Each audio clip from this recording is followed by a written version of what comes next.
Borderlands 2. This is my true Vault Hunter playthrough. So, you know, yeah. So for this parameter, I'm not doing anything too bullshit or too crazy. I'm just beating the game again.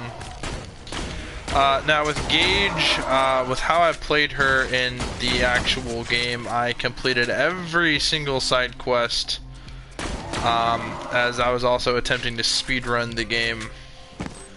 I am using badass ranks, and it is allowing me to zip through this, so hopefully this speedrun goes by pretty good. Now granted, it's not a legit speedrun because it's not, I didn't start streaming at the beginning. I started the run last night.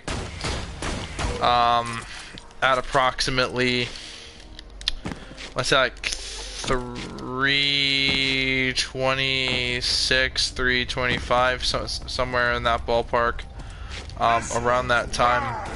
So this is not a speed run for time. This is a speed run for level and completing all the quests. So you know, this is just another run. It's not. I'm not trying to get it all in one stream or anything crazy like that.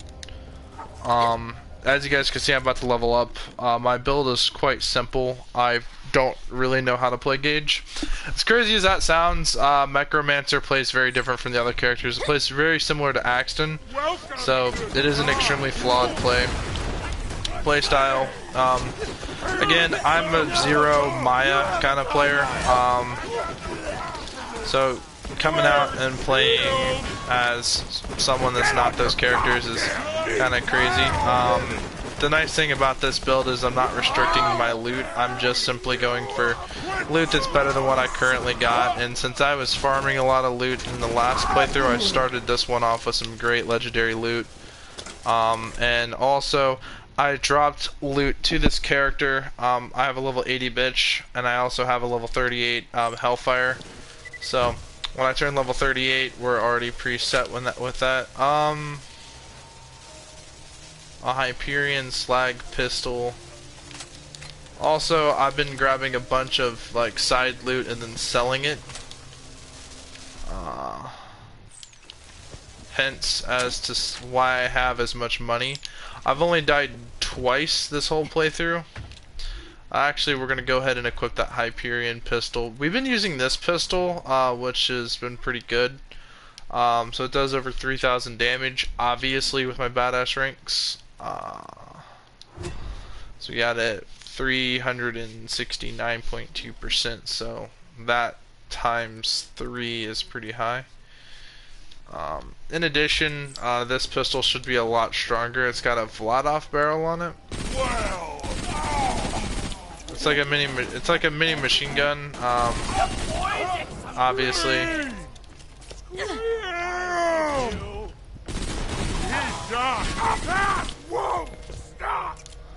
Actually, I much prefer this over the Jacobs. Seen the Firehawk, but we feel its presence everywhere. The Bloodshots, those disgusting marauders who operate out of the Old Doll Dam, mounted raids on the gates of Sanctuary for weeks, until suddenly they start. I see scorch marks all around the Bloodshot camps. No human could stop the Bloodshot so completely, so violently, so beautifully. No one but a god could accomplish such a feat. Believe it or not, I kind of like Hyperion tech, but not as much as Atlas tech. I think Atlas had some of the coolest technology. Atlas took a big L when I get into fighting Vault Hunters. But, you know. I really want to replay Borderlands 3, give it another playthrough, so when I buy an external hard drive, I'm going to re-download BL3 to play it on here.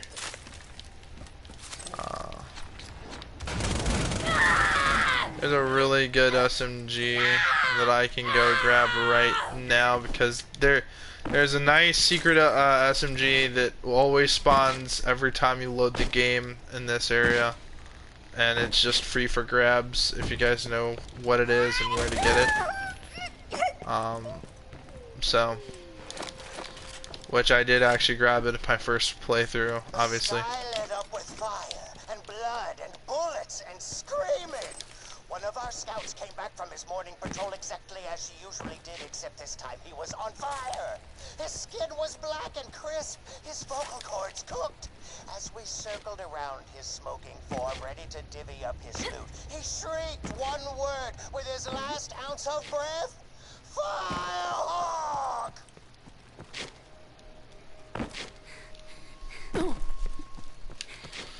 So anyway, yeah. Oh, we shut off that fuse box. Did we open that chest up there? I totally had a moment. I think I'm on the spectrum. I had one of those moments. We'll open up that box too. We gotta go sell these weapons and shit for money. No, we did not. We had one of those moments. It's fine. Okay. Okay. So it's a Malawan. But it's better at everything and it does corrosive damage. Which, okay, we'll keep that because, you know, once we go to the dam to go fuck around with the bloodshots, well, actually that'll be a little bit later on. I think we should be close to level 40 by that point in time. Which, by the way, guys, I think we're doing really fucking good this playthrough. And I'm gonna say why, because quite literally, I'm only level 44 with Salvador, and I got him at that point where he's fighting in the Sawtooth Cauldron, which is not ideal. Ideally, you want to be closer to like level 50 by that point. So the fact we're 37 now, we're in our late 30s on playthrough 2, which means that basically, once we get past this point,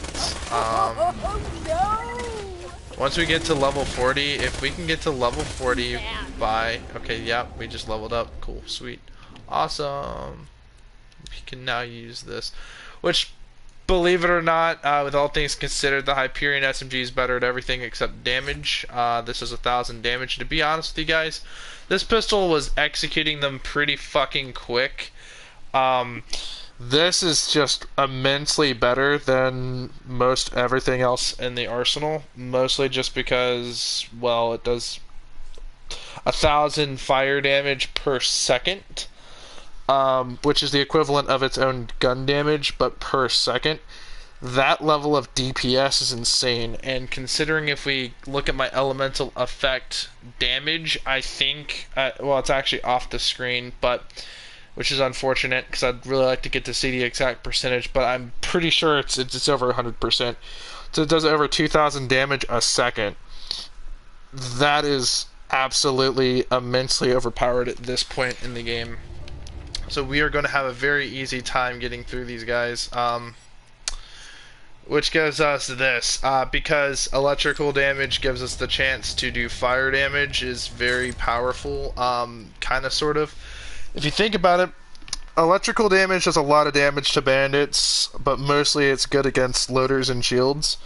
More or less just shields. It's great at shredding shields really fucking quickly, but it's also does, I think, a damage bonus to loaders and other Hyperion technology and robots specifically, but more or less its better strong suit is against shields. But to my knowledge, electrical damage is better against shields. Against actual people, here it is, the SMG, and it will do more damage than mine because, well, it's times 2. So this is a great SMG, honestly. So if you wanted to go grab that, you absolutely can, but me, I'm gonna stick with this because I think this is more powerful, and the reason why is because it's elemental damage. Because as you guys can clearly see, we're eating away at these enemies, and fire element is really powerful early in the game, obviously, because we haven't even fought our first loader yet. So I think we're off to an excellent start. This playthrough has been really fun, and it's all in the way that you play the character. Because if you play like how I play Gaige, I was doing all the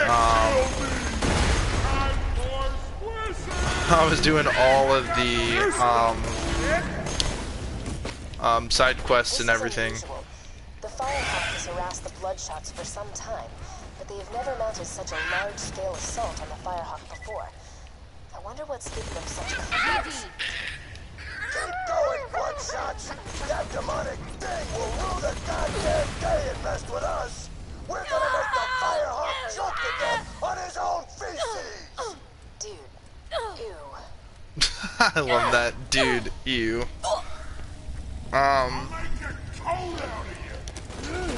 We're just gonna switch to the sniper, which is also super powerful. Obviously, so we got some slag going here, which is pretty freaking awesome. I don't know why we did that. Boom. So this is a very accurate launcher. We'll grab that. Is there how much more space do we have, honestly? We're okay, alright, we're pulling out. We're gonna go sell some of these junk guns. This is just the way you should play Borderlands, honestly, your first character. Obviously doing legendary only playthroughs like what my playthrough with Axton is really keeping him really weak, which is not good. But at the same time, though, I mean, because I'm like level 56 or 57 now, about to be 58, I'm using level 50 guns. So, yeah, my guns are a little under-leveled, and so they should be doing about 2,000 more damage than they should. But the thing is, due to my badass ranks, it keeps those weapons still pretty valid compared to what they should be. But still, with this character, my arsenal is ever changing, because for a long time, believe it or not, this bandit pistol was still really overpowered, and in a lot of ways I even argue it's still more powerful than this pistol, despite the 200 damage difference. The only reason why is because it holds 62 shots. The thing about that capacity is 62 shots, and it's like a machine pistol. It's like a pocket LMG, and the reason why is it does way more damage than SMGs, except obviously the Hellfire. But if we were to compare it to this SMG, it does 800 and so shots. This does 1203, and also it has a much larger capacity. But obviously, when you compare an assault rifle to it, which the wild ass blaster is really awesome because you can get this in non-elemental form, which, you know, it's also a bandit E-Tech. The thing about bandit E-Techs is, well, one, they're kind of rare, but two, E-Techs don't really spawn without an element. This one did. So it makes it very powerful because it's doing just straight damage. Also, the Varuk, or the Varuk, is the Varuk is, I call it Varuk because, you know, I'm just so used to Black Ops 1 zombies and going back on those World at War maps and playing Varuk.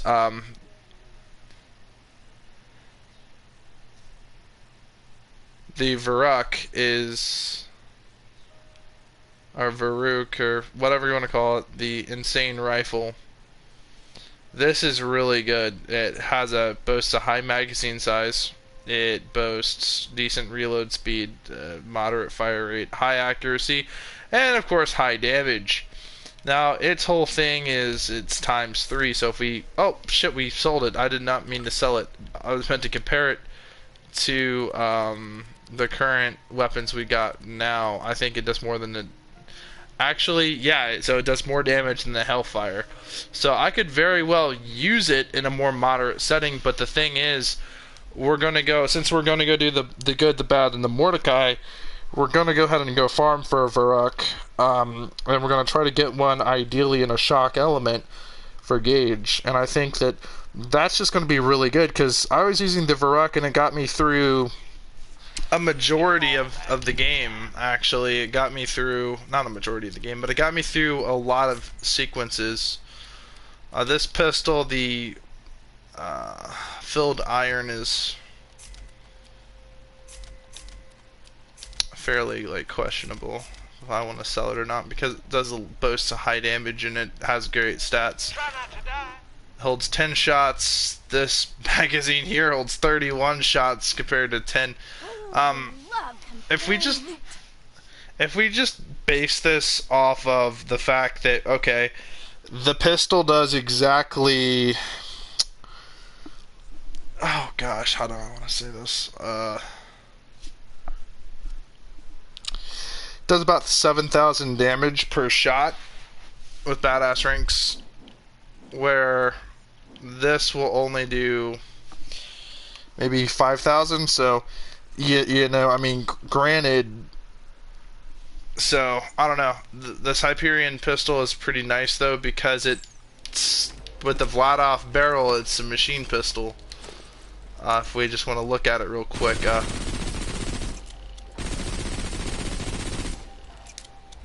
you know, obviously, so it will have a much higher DPS than the other guns, so.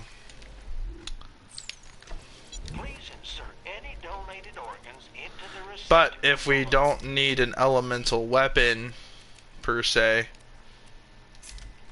and we got a B shield,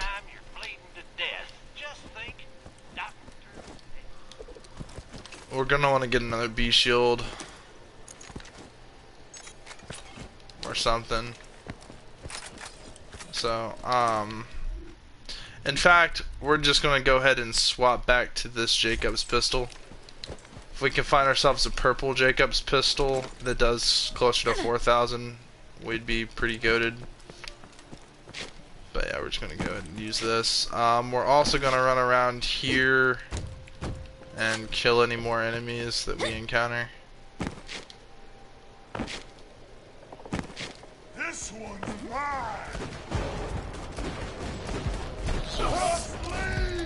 Damn. That's a damn. Yeah, no, dude. This pistol is like, you know, it is the big iron. Big iron on his hip, and obviously, you know, it's gonna be critical hits are gonna be dishing out that electrical shock damage. So if you're like, hey, this Jacob's pistol has an element, it's actually just Gaige's kill skill. So it's very beneficial to Jacob's non-elemental weapons because it has the chance to do elemental effects. But the thing about the shock chance is, if we get it to where it's doing fire damage and shock damage, it really makes guns way more powerful than what they need to be. Obviously, the whole rank of it's pretty low, so actually it's pretty high. But I wish it would have a higher radius so it would optimize the total effectiveness of its output. Obviously, we're gathering some more junk guns to go sell, which is always very useful.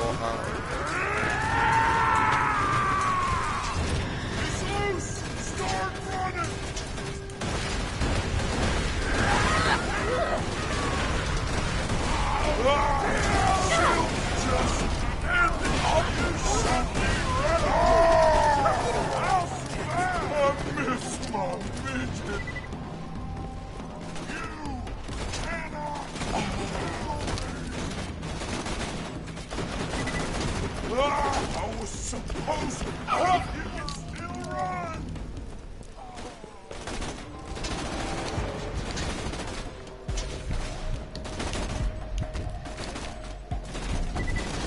Bro, what the fuck?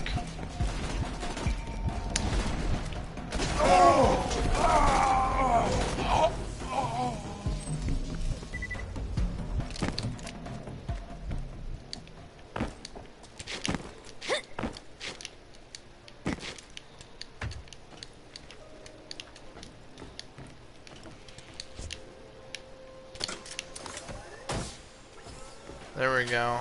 Ooh. Okay, do I have an assault rifle? No, I don't. We can't constantly be using rocket launcher. So I think what we're gonna do is we're gonna utilize that doll spin gun. Normally I don't really care for doll weapons. Because obviously, you know, like they're okay. But this doll, but a doll with a spin gun barrel. I think the spin gun's a Vladoff thing, if I'm not mistaken. The Jacob's barrel, I think, looks like. I don't know what the Jacob's barrel looks like. I know the doll barrel is like the what the Varuk has on it. Like that barrel, I know is for sure the doll barrel. But dude, this spin gun's really awesome. Because if you guys know much about spin guns, it increases its fire rate the longer it goes. But the thing about the doll weapons is they have, you know, when you aim down sight, it's a burst. So it just really increases the speed and rate of the burst and the burst reset. So with this, it's actually kind of overpowered that it's in burst, because if you think about it, the spin barrel will it will fire at its peak fire rate while firing in that burst mode, and because it just increases fire rate in general, you know, that's pretty powerful if you think about it, because you're shooting at the optimum RPM just from the start. So we've already discovered that.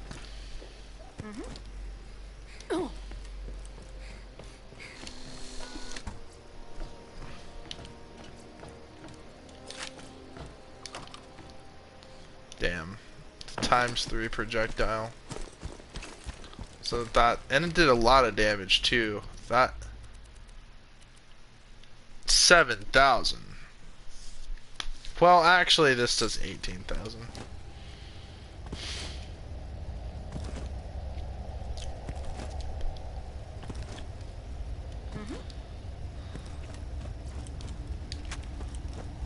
A bandit shotgun. So bandit weapons, unlike SNS munitions, have the highest capacity in this game.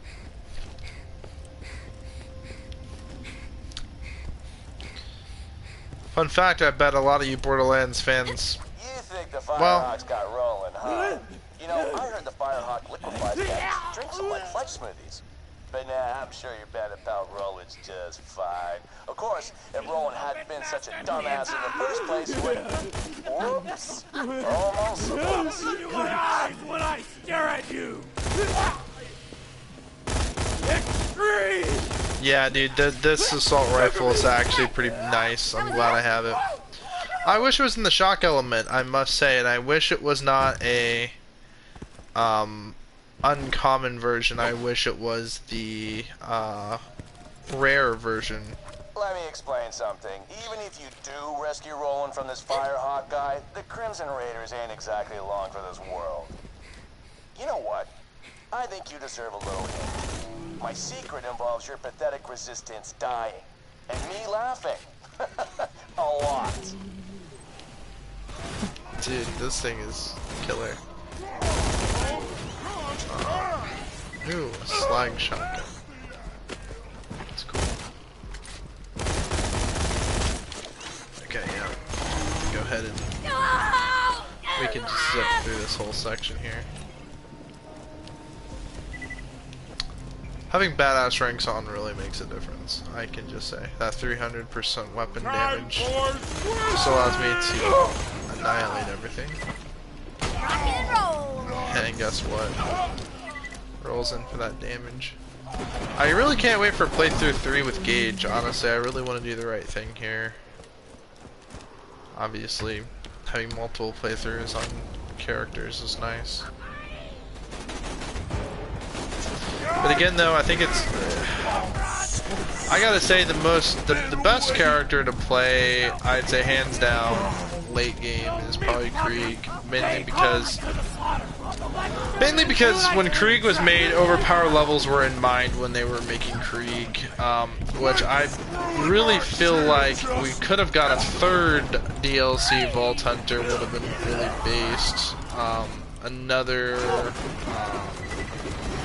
soldier type character that would have a deployable drone similar to Axton's turret, and but would be more airborne.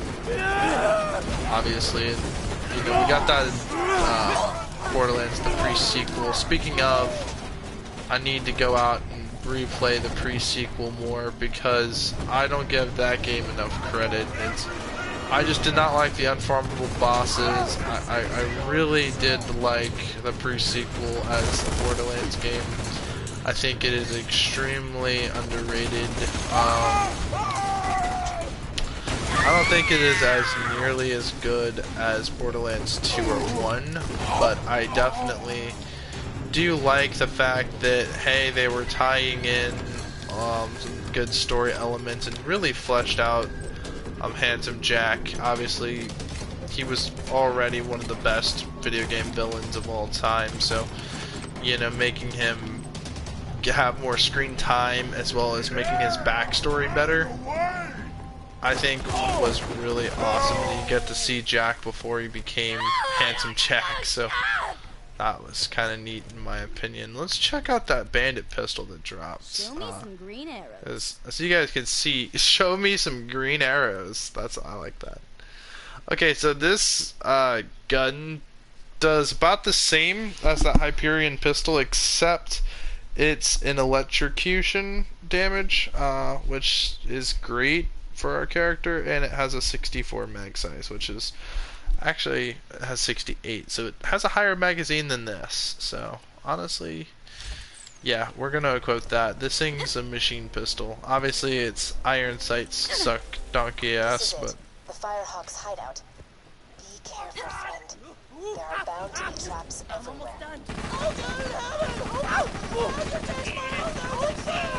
See? Traps. Don't let that happen to you. No! I am the strongest girl alive! ooh, fuck me in the dick. We got some guns to sell. Alright, I think we're gonna rock with this Jacob's barrel. And I'm not sure what kind of barrel that is that's on it. I think that's the Jacob's barrel. It's actually my preferred barrel. I think it's the best looking barrel in Borderlands 2 for the rifles. Except the spin gun barrel. I think the spin gun barrel is probably the best. And hell, I even like some of the double barrel assault rifles. I got no time for this.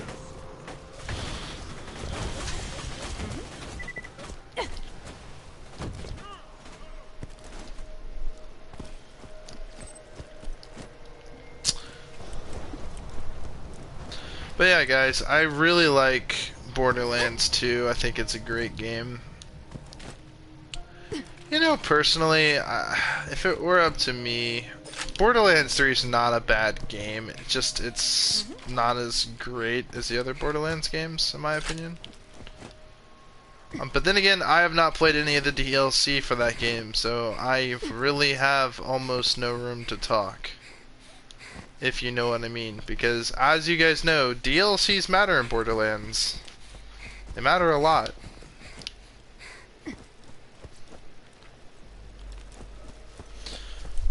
DLCs, obviously, like that whole Space Casino DLC thing looked really awesome, the Handsome Jackpot, but also speaking of DLCs, I wanted to get some DLCs for Fallout 3 on the PS3.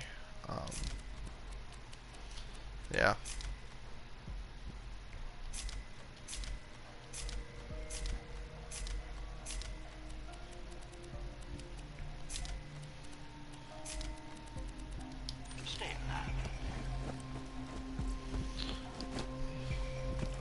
Yeah, I think this Jacob's assault rifle would be great for us because obviously it does more base damage than my other assault rifle, but obviously it's semi-auto. But since it's a Jacob's rifle and not a handgun, I can do this. So 14 shots I get with this rifle, and it does way more damage than a well, if it did more damage than a Jacob's pistol, then I'd say, hell yeah, this is totally worth it.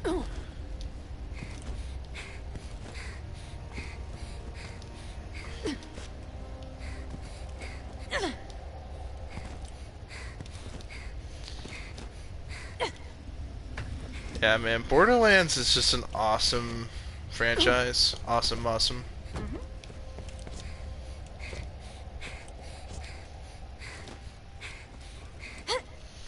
I got work today. Doesn't that suck, everyone? I got work today. Well, at least I have a job. That is something positive I can really take from that. So at least I have a job. Because having a job is better than not having a job, and I'm glad I have a job where I can go to work. Thing is, I'm pretty sure I'll be running solo tonight, which is gonna kind of suck. But then again, hopefully I am running solo because what's your face? The girl I like has been talking to me a lot more since I've been solo. So.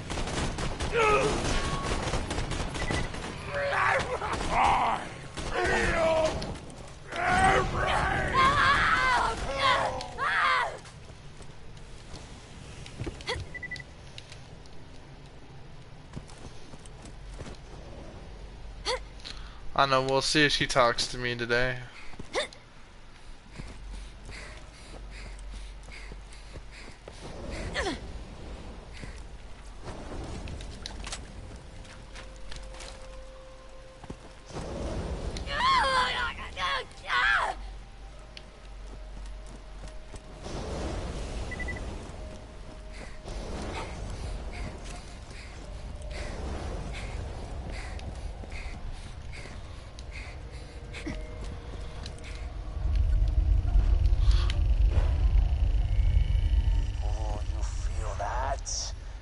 Those earthquakes marks my drills getting closer and closer to the vaults. That's the sound of progress, baby. Respawn. I'll show you guys how to make these little skips. You'll jump over here. What you're gonna do is you're also gonna jump over here, but don't go too far. Don't veer too far off in one direction, just try to veer towards the middle.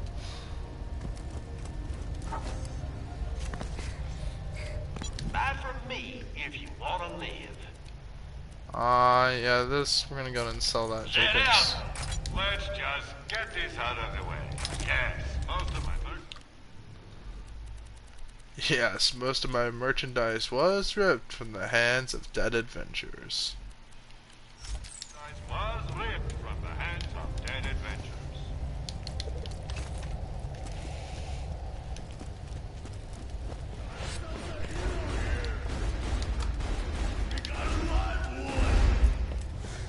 I'm gonna tear you in half!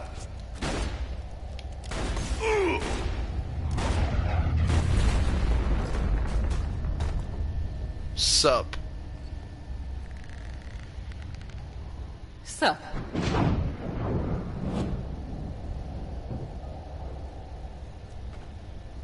How you doing? The bandits call me the Firehawk, but the name's Lilith. I'm with the Raiders like you. I keep the bandits in line so Roland can focus on taking down Jack. Anyway, long story, lots of internal bleeding. Could you help me up? That's how I, of course, do the revive. Which I even forget this feature's in the game, because I don't really play with friends as much. Pick me up. Give me some Iridium, will ya? I should have some in one of my strong boxes. I had to do them specifically. I wish I actually had friends that I could sit and play this game with.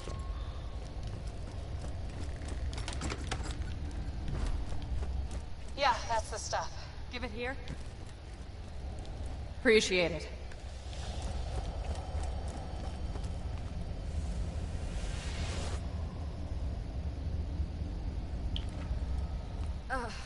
Thanks. Bet you're looking for Roland, huh? He's not here. The Bloodshots grabbed him. Made him cocky, too. They never came after me this hard. They're in here! Get them! Now the real fun begins.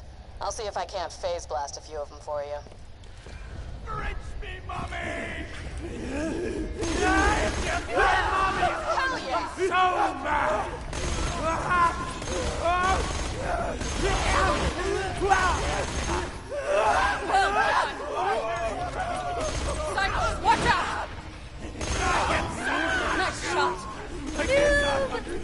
That's right! Beard! I haven't played Borderlands in forever. Psycho, watch out! Psycho! Get some ammo. This ain't over yet.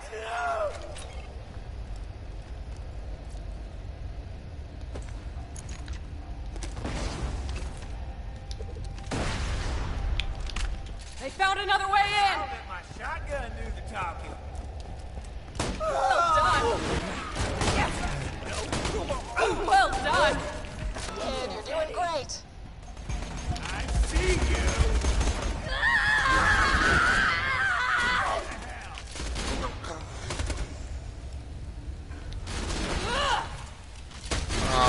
True Vault Hunter mode or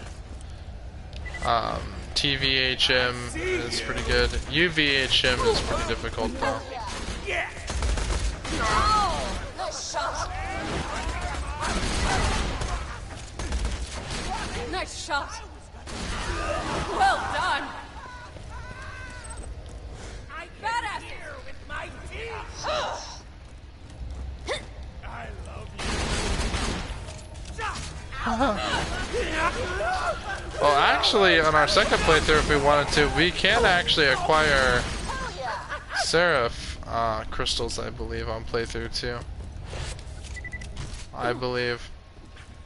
Well, that was fun. Feeling tapped out, though. Could you give me another hunk of iridium? Yeah, that's the stuff. Give it here.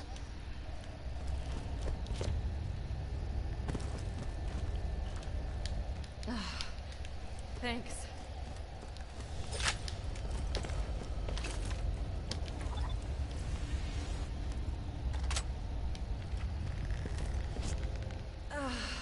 Yeah. Since the vault opened, my siren powers have been getting a little awesome. Thanks to this iridium stuff. No idea why. Now, let's talk about rescuing my boyfriend. Well, ex-boyfriend. Before the Bloodshots grabbed him, Roland was getting intel on the vault and what Jack plans to do with it. You have to find him. I gotta head back to Sanctuary, keep the city in one piece while Roland's away. But first, I'm gonna teleport you into the Bloodshot stronghold. That's where they're keeping Roland. You'll catch him by surprise and have a real advantage. It'll be great. Hold still.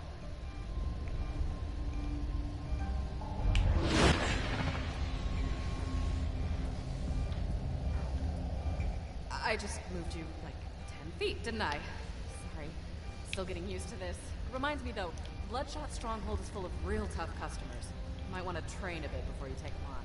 You're doing good out there, by the way. Keep it up.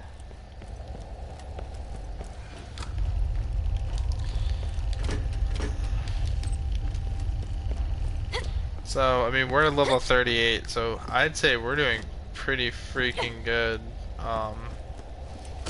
We're about the optimal level we want to be, because we want to be at least over level 40. We at least want to be level 40 by the time we're facing the Bloodshots, and so I can guarantee we'll be level 40 by the time we enter the Bloodshot Dam. Because we have to go through the dusts, and the best part about that is, well, by that point we would have already gotten some more side quests to do in the dust. And so since we play this character as a side quest completing character, we're gonna be at the optimal levels of XP. And if we get a fastball, which is I think more ideal if we get a shock fastball, it would be pretty fucking based.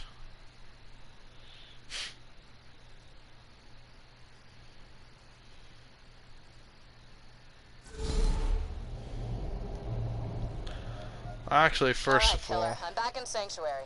Be careful. actually, let's go turn in these quests here. Unfortunately, we're gonna lose the wild ass blaster, but it's alright. It's just a shame that we lose it because there's no other E-Tech in the game like it. It's the only E-Tech to have a chance of spawning without an element. Although, when you reload the game, it has a chance of spawning with an element.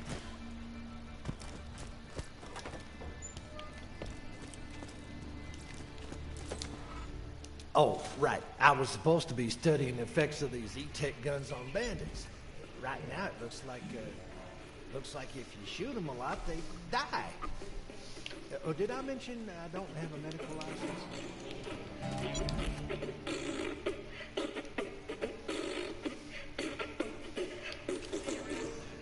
So lonely.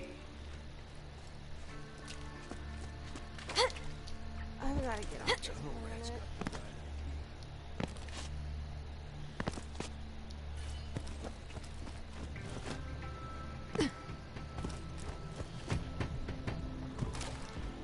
How does it feel to be in the presence of a man? This is wrong. Suleiman's still rubbish, but I'll come up with something better before I launch the Omen. I'm certain. Texas coach gun.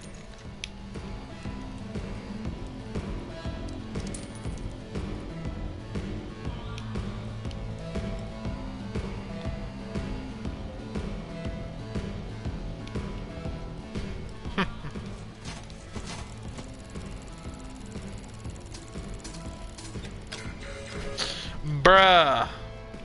Bruh. Fuck you.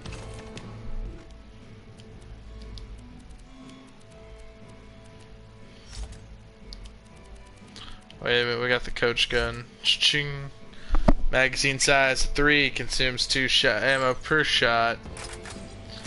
Magazine size 1 consumes 2 ammo per shot. That just sounds like it doesn't work. We're gonna go sell these guns at Marcus's shop. And ideally, we're gonna go buy some. What a sucker.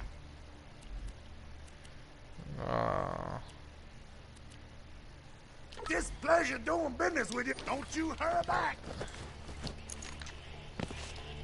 Alright, yeah, so we got some more carry space.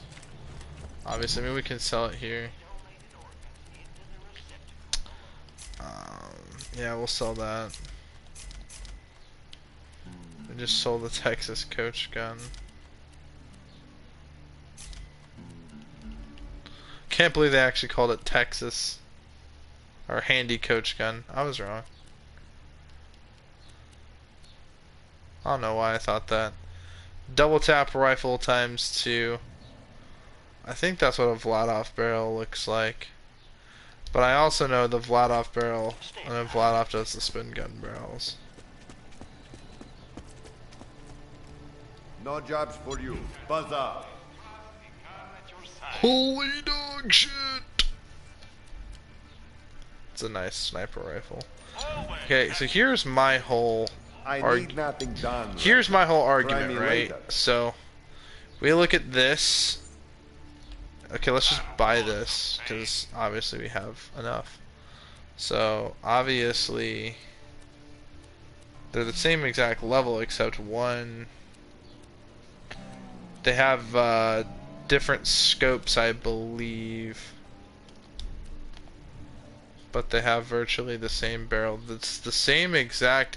Actually, I'm right. It's the exact same gun, right? It's the same prefix and everything. The only difference is the scope, which obviously, when we look at this scope, it has a. I think that's. It's a Hyperion scope on that rocket launcher. I don't see much Hyperion rocket launchers. Does Hyperion make a rocket launcher? I don't know. I don't think so. Actually, we can find out. I'm sure of it. Let me know if anything catches your eye.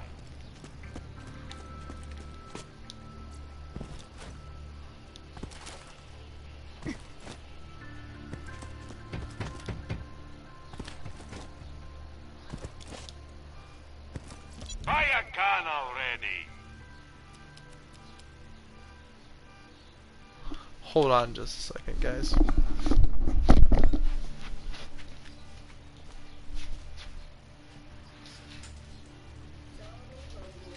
I really am far from home.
Okay, so I'm back.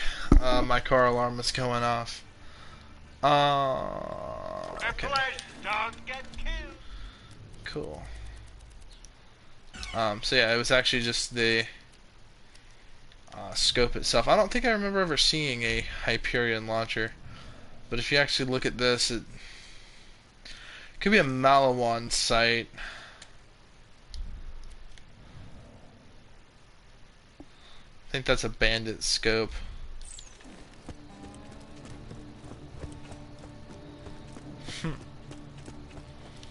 So anyway, we come up here and we go and we I got a grab. job for you. Ever faked your own death? Tricky stuff. Did it a couple years back. Throw Hyperion off my trail, but apparently some bandit's been spying on me. He's gonna tell Hyperion what he knows, unless you take him out first. So this is a pretty easy quest. I love that Shred of Fire. I think the Shred of Fire is probably one of my favorite assault rifles in the entire campaign. The Madhouse is an awesome weapon to use as Axton. I'm a Madhouse advocate. gang. But no, seriously, I advocate for it. I think it's a good assault rifle. Vladoff rocket launches are pretty exciting. I'm not sure. So yeah, honestly, we're not doing half bad, honestly, as far as like speed and everything time goes, because we're doing some pretty good side quests, and these are some level 35 enemies, so obviously we're gonna just zip straight through them like it's actually nothing. So here's where we start to feel our first bit of being overpowered. We haven't died very much. I think I might have died only twice this whole playthrough. Granted, obviously I didn't stream at all because it was really early in the morning when I started playing.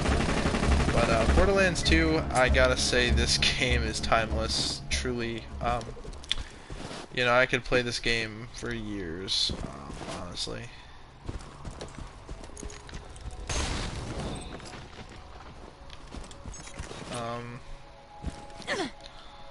Yeah.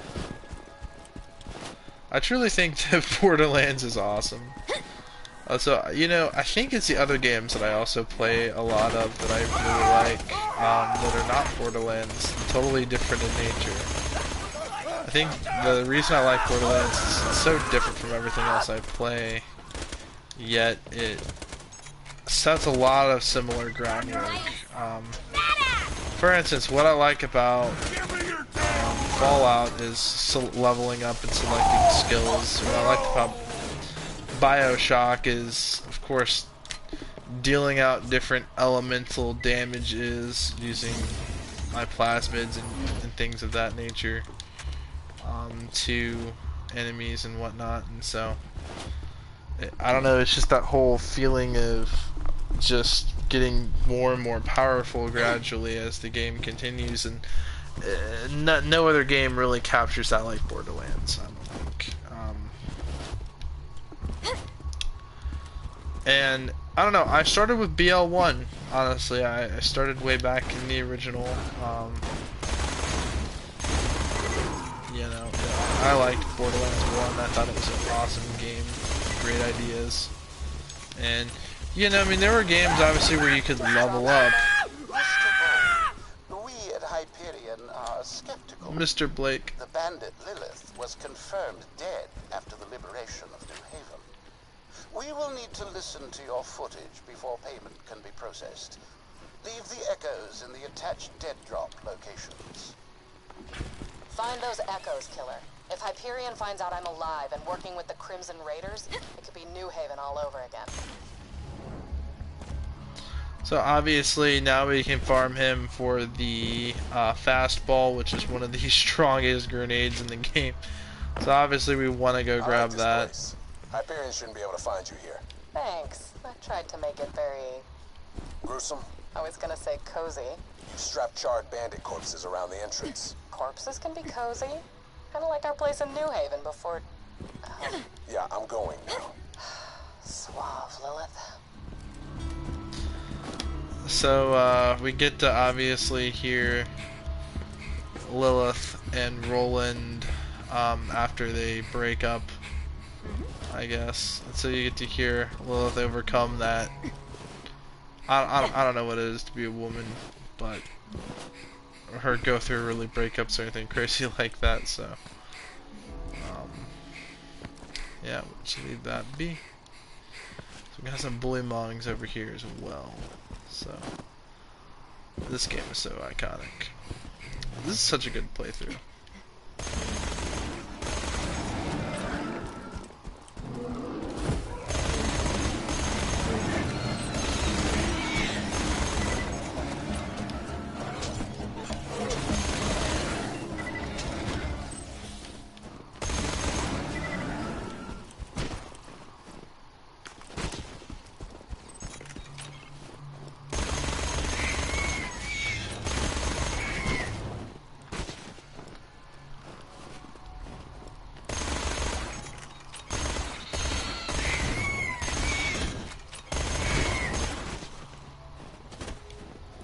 Rax turn into the whole Sky Killer.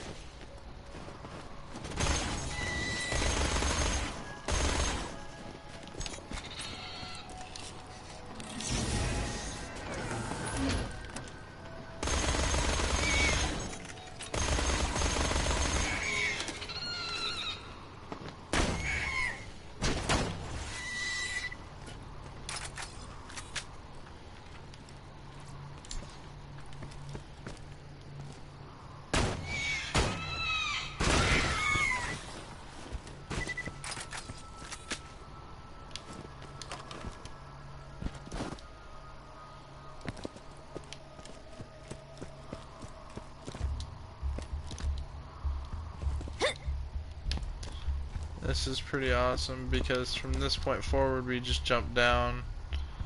Ooh.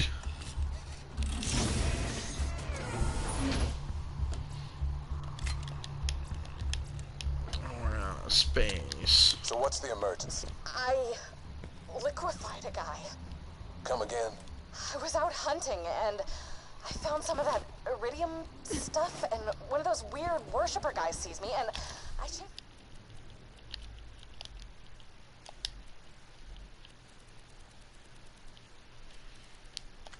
Garbage. We'll put that back. And grab him, and he just... Liquefied? It was awesome. I don't know if it's because of the vault opening or being a siren or both, but this iridium stuff is the tits. You look really pale. Yeah, I passed out a few times, but this could be huge. Okay, but why not just send an echo? Why call me out here and increase the risk of Hyperion finding out you're still working with the Crimson Raiders? Because you... How are you doing? Yeah, I think I'm gonna leave now. Okay.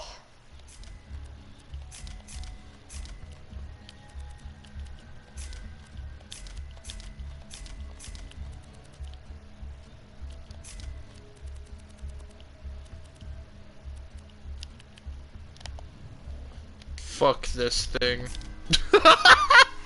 He sold it. I think that's cute. I think that's funny. I think that's awesome. Fuck that thing. It's gone. Fuck that thing too. Alright. Wait a minute. Fuck that. Alright. I think that's enough fucking. Don't have too much fun. Sounds like something I'd say. Alright. Give me just a second. What don't we have? Fuck it. Come on, doll assault rifle. Come back anytime.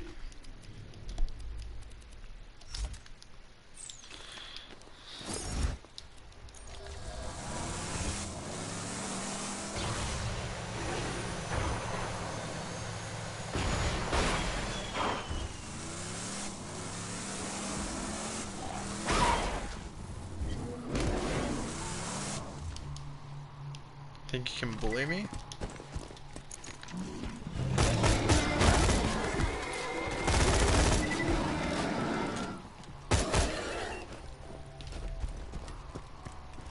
The burst is so fast you don't even feel and see that it shot twice. The recoil reduction is so fucking low that quite frankly it just looks and feels like a semi-auto. When it's a burst like that, that's awesome. That's a fast fire when it feels like it's only semi-auto when it's bursting. That's just really fast ass DPS, believe it or not.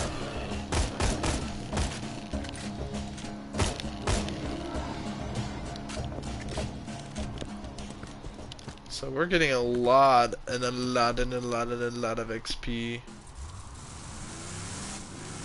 I think that's good. And obviously doing the cult quests. We get awarded the legendary Flame of the Firehawk. We're dead. And it's gonna respawn us all the way back there. Oh my Lord Jesus.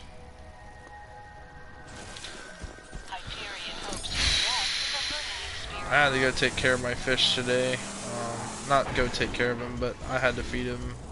And probably gonna feed him again.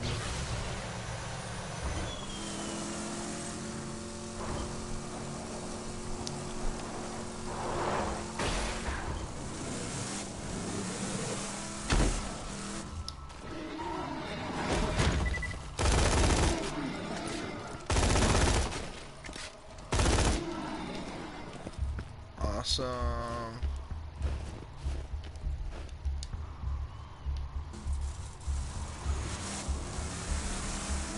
Alright, we're getting closer to leveling up, man. After we leveled up back there. So that literally means one of a few things. One, it means that we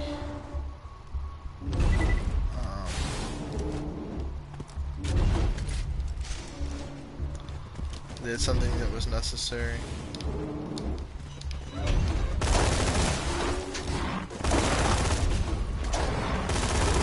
These little guys should level up to 37. I think these ones level up with us.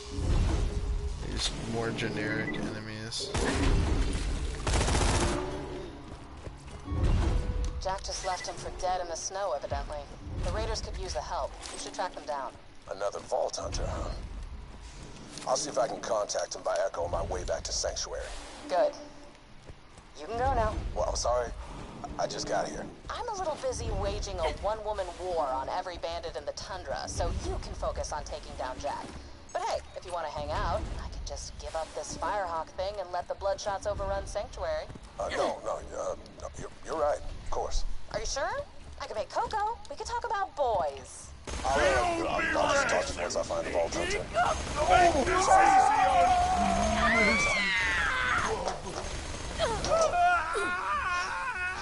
Play hard to get. That's how you do it. Oh, that's actually a really good way to handle that. She was a smartass. She said, "We can talk about boys." I like that. That's funny. To me, that's very funny. I don't know. But, now that that's complete, we can unlock Scorch and try to get a higher level version of this. If we can find a version better than this, then we'd be goated.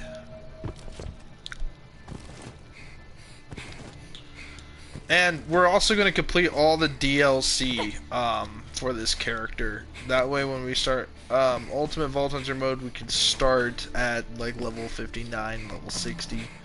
And that way it's to go from that transition of like level 60 something. It would be a lot easier to get to 72 by the time that we're done with the whole campaign. Thanks. The less Hyperion knows about me, the better. You didn't, listen to those echoes, right? It's my mom. But, since, ooh, what else did we not do? Did we kill the assassins? Hold on a second. I don't think we did we? Assassinate the assassins. Yeah, we could do that real quick. Hyperion can't last forever.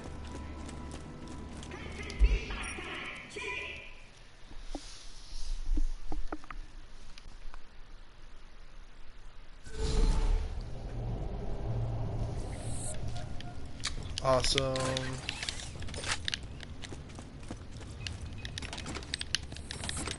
I know, we got a lot of money.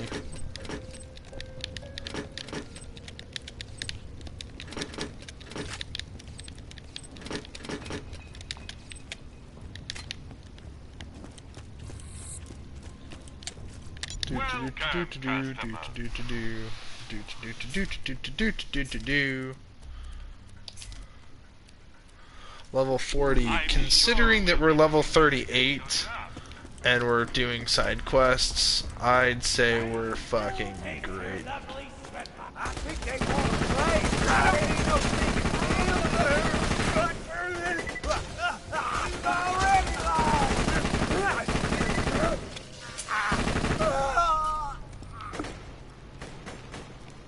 Give me your damn loot! Give me your damn loot.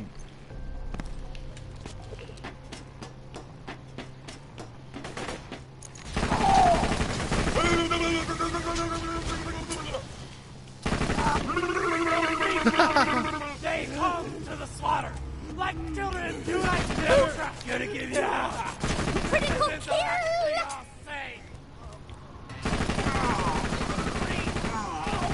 Assassin watch.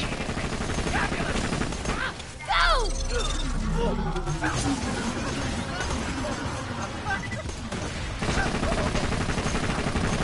I think Assassin Watt's the coolest looking one. He's such a dick about it. Alright, you mindless gunheads. You're looking for a really hot chick with blue tattoos and mystical powers. A siren, specifically one named Lily. Everything Official you reports say got! she died in New Haven.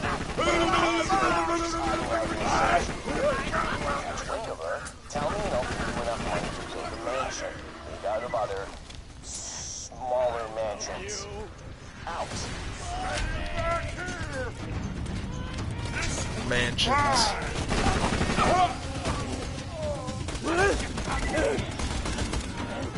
I need to build you an extra arm just for high fives. I place you in the ground if you'll grow Attaboy! Stop looking at me!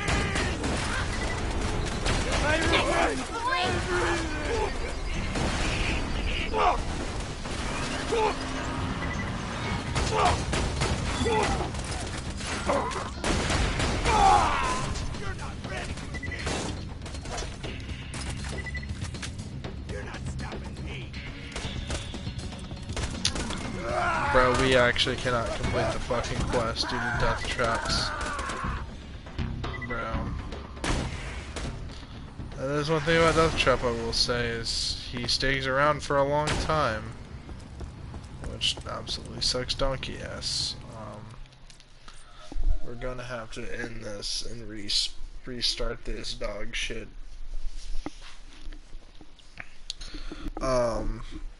Also, fun fact, since we're gonna do that, we're gonna already level up to be level 39, which means by the time that we finish this little segment and then turn in the quests and complete all the Firehawk quests and then complete a couple of quests out in the dust and then go face off the Bloodshots at the Bloodshot Dam, we should be level 40, and by that point in time we should have our legendary class mod, which will make us significantly more overpowered, I might add.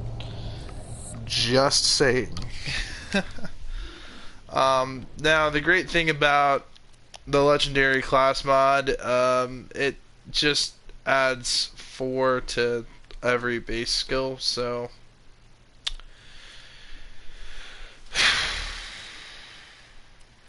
honestly, not that exciting. Cooking Up Trouble, I think, is one of them.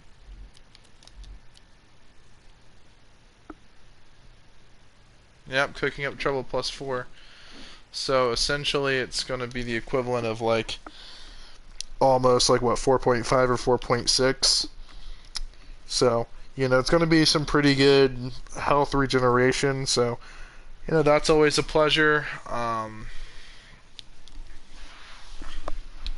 Close Enough is an okay skill. I just prefer this way of running it, but honestly, man, I kind of like the class mod I currently have on. The chance to shock is 19%. When you combine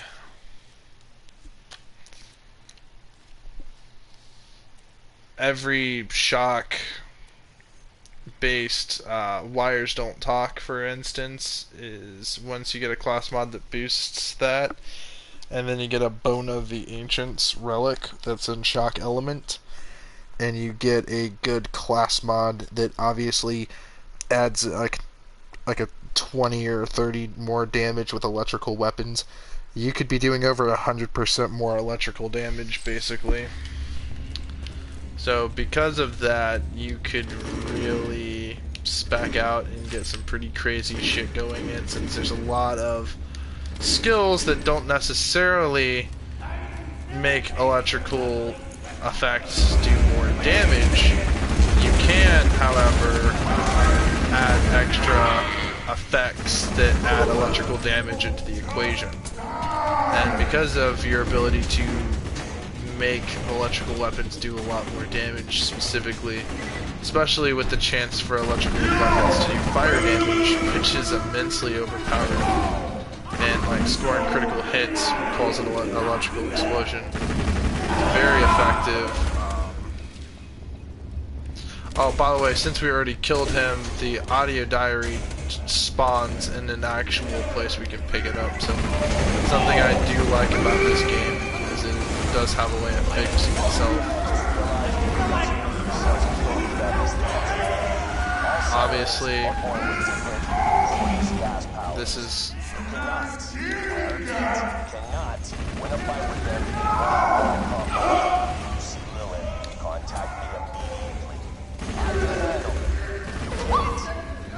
Yes, you know. I want that, and that, and that.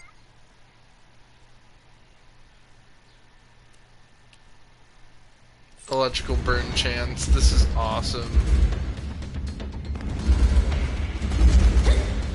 I'm hearing the birds singing. I love birds. I love fish and birds.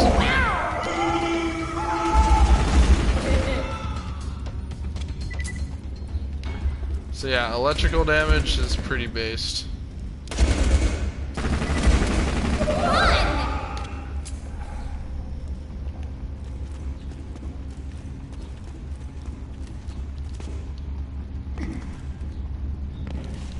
But outside, I run a bird feeder.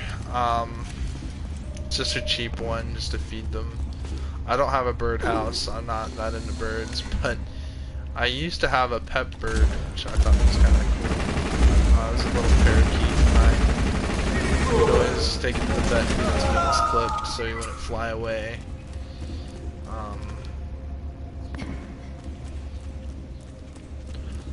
Bird keeping is awesome. Birds are very good.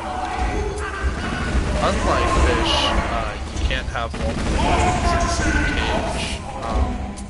That's not to say you can't have more than 2 birds in the same cage, but you really cannot have 5 birds in the same cage. That's when bullshit happens. Also, birds tend to leave behind they shit a lot. I'm just gonna get birds like to shit.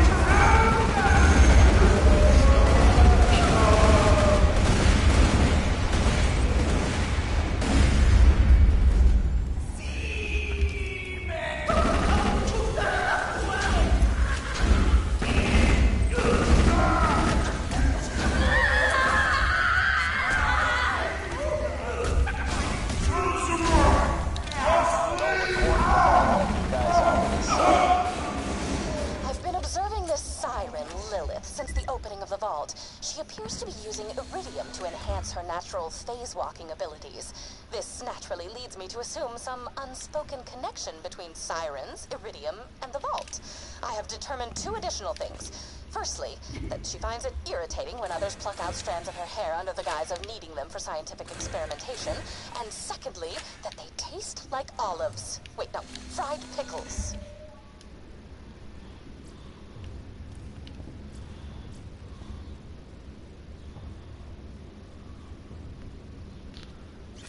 Yeah, we're gonna go ahead and take that. It's electrical damage. Obviously, our prowess with electrical damage, needless to say, is going to benefit that better. And also, when I throw away that massive explosion, it does have a pretty high chance to kill us. So we're gonna go ahead and experiment with that. Okay, so it's decently powerful. Kill this one with a shotgun. The bonus is, I think I was a little bit more XP when this is all said and done, but since we're level 29, it's best that we prioritize getting a lot of XP because getting to level 40 is not necessarily easy at this early on in the game, but it's also not impossible to know for certain that we can most certainly, I know for certain that we can get this done. Pretty easily. Just means that we have to beat every single side quest. Bruh, he's an armored lunatic. I just want to emphasize, this build is not optimized. Anyone who knows Gaige knows that you want to have large amounts of anarchy. I'm running a death trap build. Why? Because it's not Ultimate Vault Hunter. If it was UVHM, you kind of have to allocate all your skill points into things that are super OP, because if you don't, your odds of survival decrease by upwards of 70%. And if you don't farm good loot and source a build that is viable, then, you know, with everything combined, you're looking at your odds of survival decrease by 90%. Obviously, 10% can survive, but obviously not performing in combat. Again, it depends on the character. Right, so I'm going to say this. In UVHM running Salvador, you'd have a lot more flexibility. Running a Krieg, you have a little bit more flexibility. Because, you know, Krieg is less gear dependent. Do I have a shotgun? Question. Do I even have one? The answer is no. No, I don't. Which means we gotta retreat and go and get one. Dun dun dun dun dun dun Dun dun dun dun dun dun dun dun dun dun dun dun dun. Is he following us? That's hella creepy. We're gonna go ahead and gain some more distance. Okay, obviously there's that.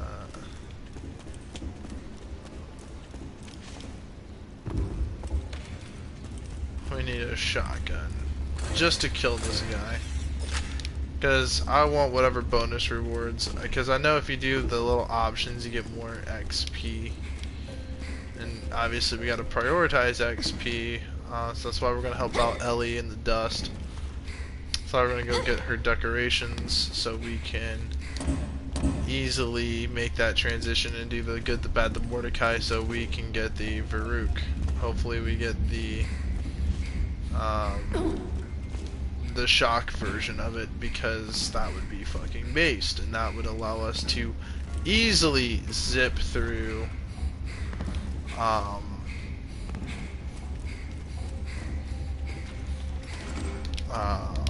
Bloodshot, Stronghold, Dam, whatever. There's only one character that I think is immune to shock or resistant to it. It's that Mike guy, I think.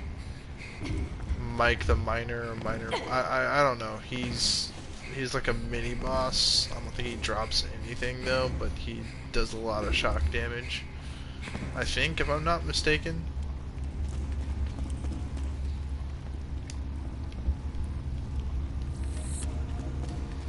And our shotgun. Okay. No refunds. I will say this, I've been playing Borderlands for a very long time, and I've been researching a lot of lore.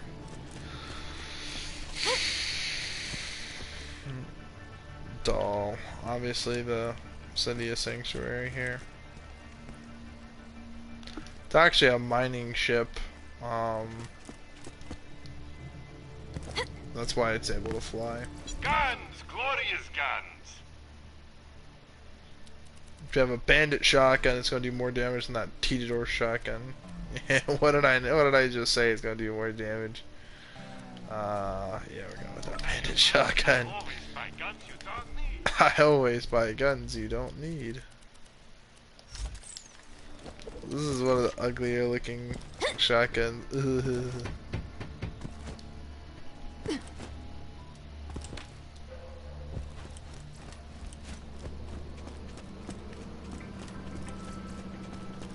I need nothing done right now. Try me later.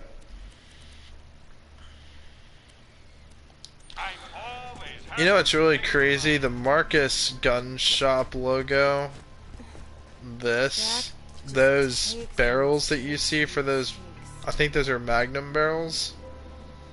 Because if you just look, there's like an iron sight at the very tip of it. But or it could be shotgun barrels of some kind, because they appear to be smooth bore.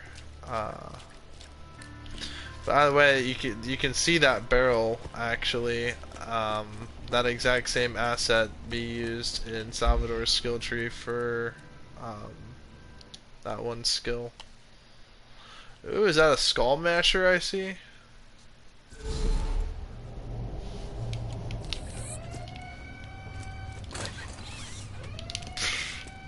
Literally. I mean, I'm that guy, right?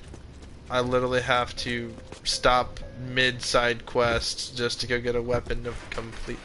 You motherfucker. Am I slow or something? Do I suck ass?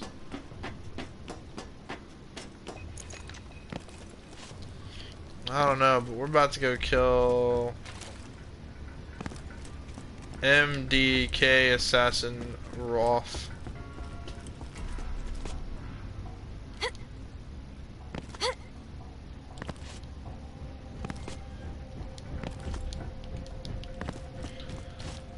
I don't know, man. It was, so crazy facts, about me that I don't think many people know this, but I was first introduced to Borderlands on the Xbox. It was when it first came out in 2009. It was the year right before Black Ops 1 came out. After, I think, Modern Warfare 2 was already released. So it was that, and on the Xbox it had Halo games that were really popular around that time. But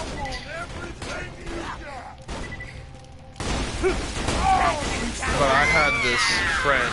She was, I don't know, she was strange, but her brothers had the Xbox, so I never really had an Xbox, and so I wanted one, right? Because I remember seeing these ads because they had this game I really liked. It was a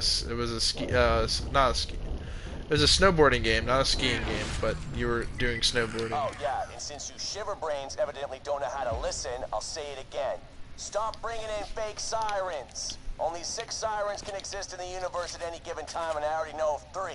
You're not going to convince me you happen to find one of the remaining 3 just by drawing blue tattoos on some random chick's corpse. Well, I will admit it was wildly amusing the first dozen times you idiots tried it, but now my office smells like blood and marker fumes. So quit it!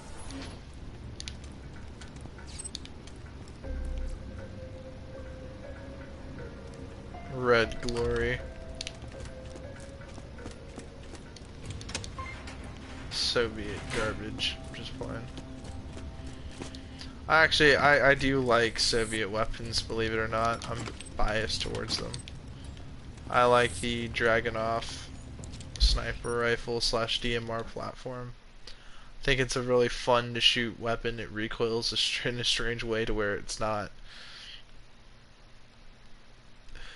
like the recoil impulse is not that much, and for how fast it really,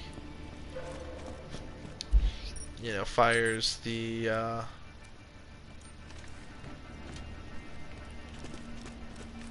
each round, how fast it cycles, rather. Armed bell of the ball. Stupid pilot crap. I respect your opinion.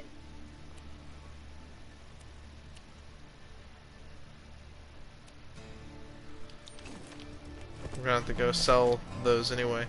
Or we should probably keep that. No, we have the Hellfire. We can't get rid of that. It probably wouldn't be a bad idea to invest into a corrosive weapon. Ooh, it's got a foregrip on it. That's pretty dope.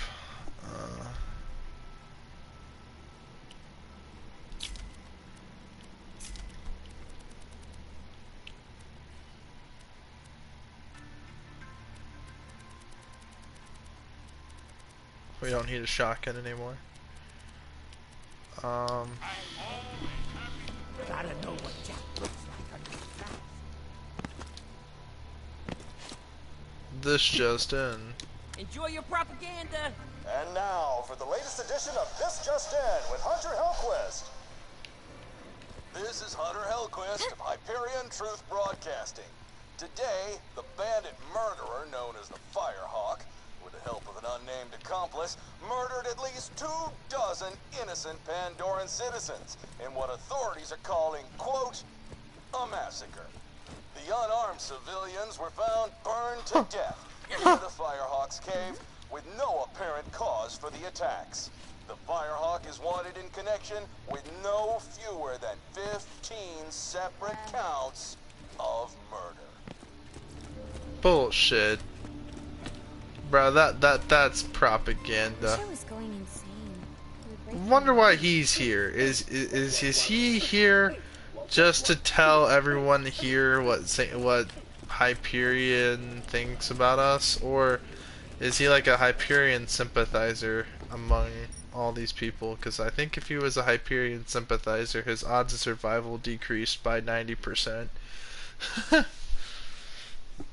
And the odds of him getting assassinated or publicly executed increased by about 50% per second. So, I don't know. That's funny. So yeah, we're level 39, and we're gonna go into the dust. Nobody seems to be around. Just drive up and honk her.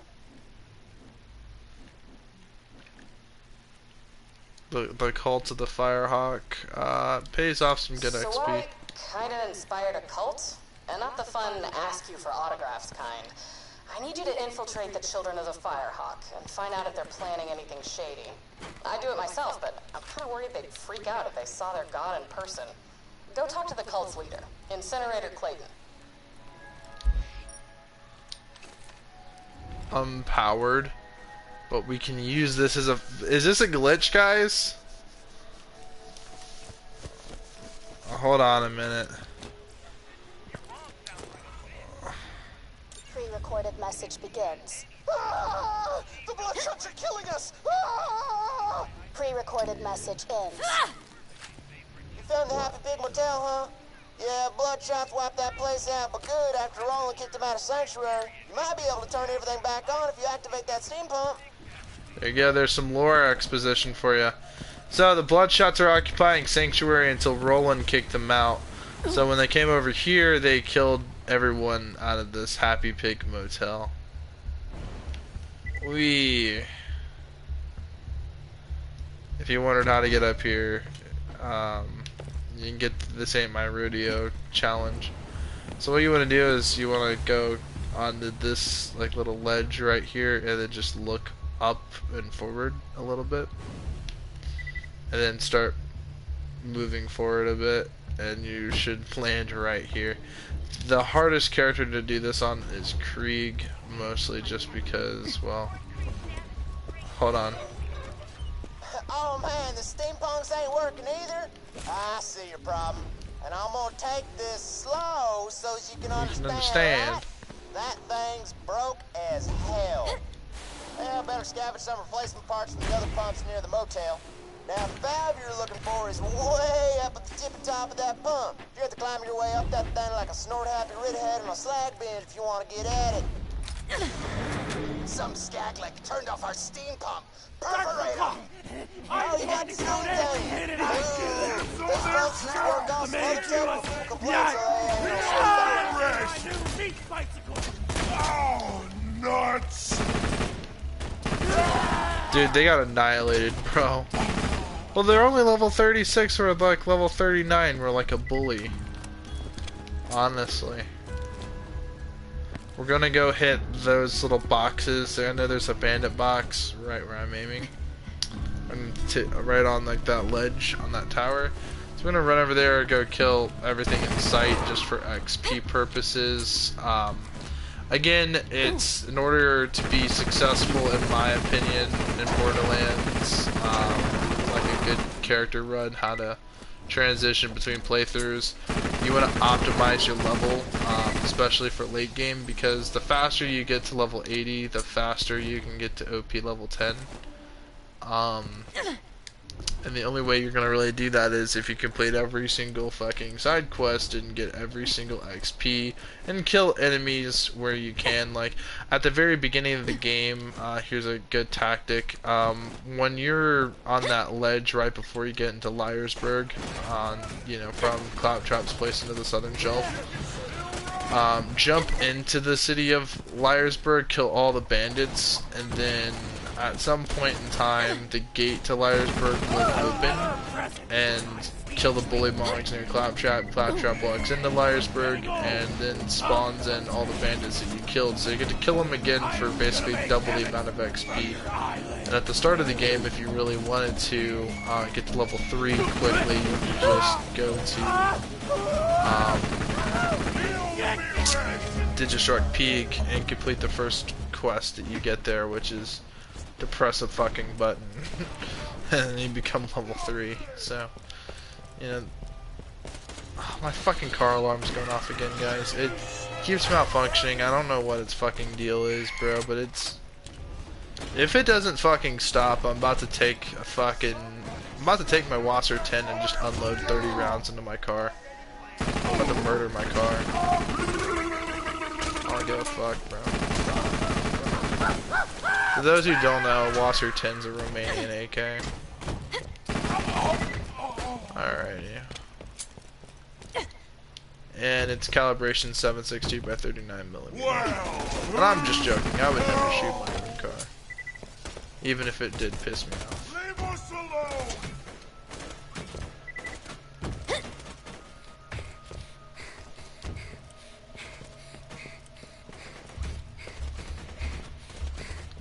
Actually, honestly, the car I'm currently driving is my least favorite car right now. It's a Ford Explorer. It's not as cool as my BMW 328i. It's just the reason I'm not driving my BMW is because it needs to be repaired. Due to I got into an accident. It wasn't exactly my fault, but I don't know. Insurance companies kind of scare me, so I didn't make a claim. So I'm doing all the repairs myself. By doing actual work to my car and paying people to do work to my car with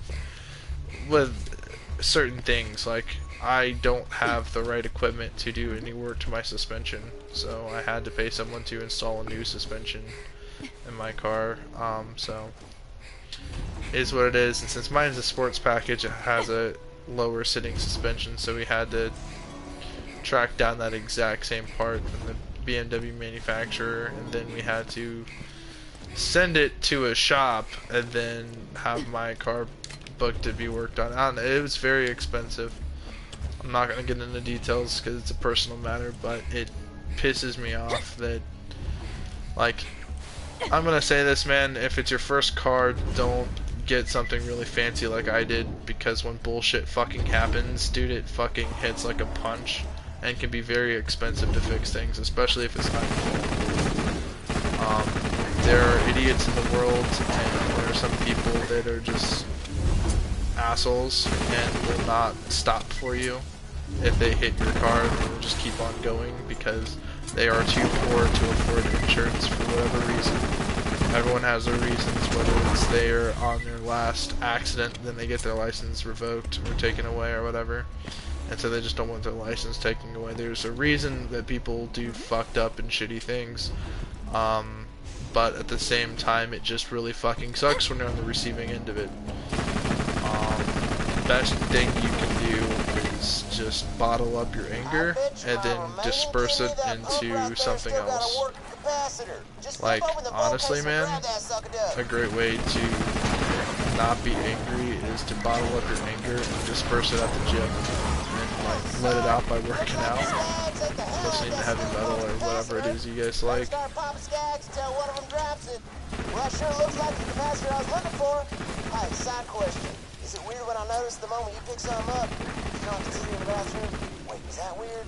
Alright, if my hazard lights are still blinking on and off because the alarm went off, if they keep on blinking, they will drain the brand new battery I put into my Explorer. So I'll be right back. I'm gonna go check and make sure, and if it's... Yeah, it's blinking. Alright, hold on.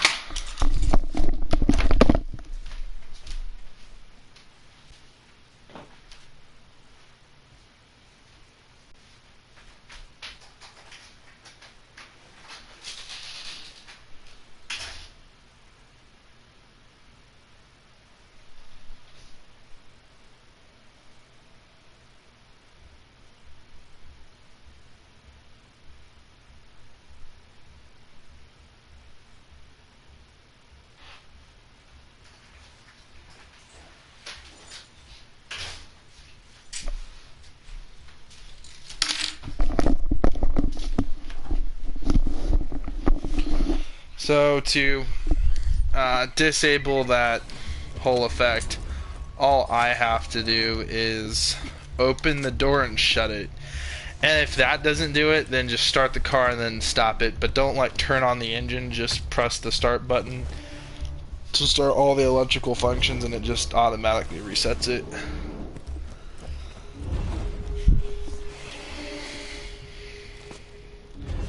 Not gonna lie, I kind of wanted to be a fuck-ass and get a Jeep Wrangler.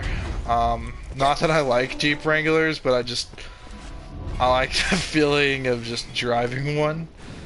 Not necessarily that it's a smooth driving vehicle or that it's reliable or efficient or anything like that. It's just Jeep Wranglers are kind of goated for no reason. It's like since I love military shit, it gives me that vibe, but. I couldn't find one for under 20 grand, but believe me, I was looking at all the wrong places. And in particular, the specs, the ones I was looking for, you know, I don't know.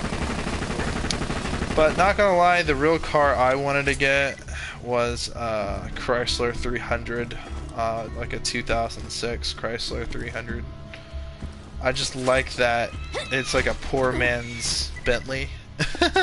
You know, like it's a luxurious car.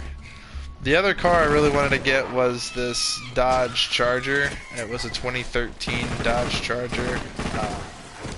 And as some people that know me know my taste of cars, I hate SUVs and I don't like trucks. I don't hate trucks, I just don't really care for them.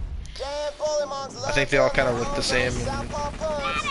And the only cars I truly hate with a passion are wagons and minivans. Man, those gearboxes sure are the cat's unforsaken roar, as we're wont to say around here. Go ahead and plug her in. And I don't know what you would classify a Kia Soul or a Nissan Cube or a Jeep Renegade or a BMW i3. Just that cubey box car, and obviously the smart cars. Those are the only cars I really hate with a passion. Minivans, the aforementioned cars, and wagons. Those are the only cars I really hate. I don't really care or like SUVs looks like you got or trucks. Steam pump. Just plug in banana boats in, and the I like older cars too. His parents have unrealistically high expectations of him. Like, if it were up to me, if I could have any car, if I could have 5 cars of any car I've ever wanted, probably be a 19. Just turn on and watch the sparks fly. Then I just come down here and turn this on. Probably be a Ferrari F40 of any year that F40s existed. I don't have a specific year that I. Just crippled my last courier, Dino. I'll pay you if you mail these packages. I don't have a particular year of preference when it comes to the F40. I just think the F40s are just beautiful. Any Ferrari is beautiful. Except for Ferrari SUVs, I think they're lame. I also think Teslas are really lame. Oh, that's the other cars I hate with a burning passion are Teslas.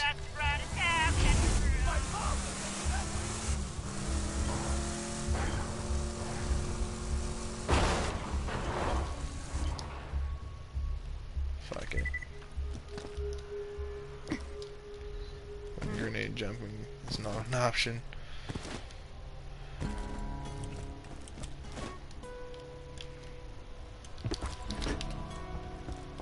Bam.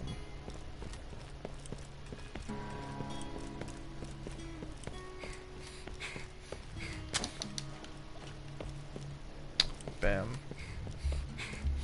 You can still run.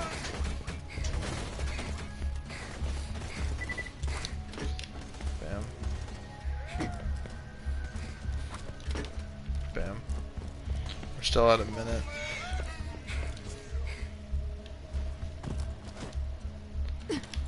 I think we're doing pretty good.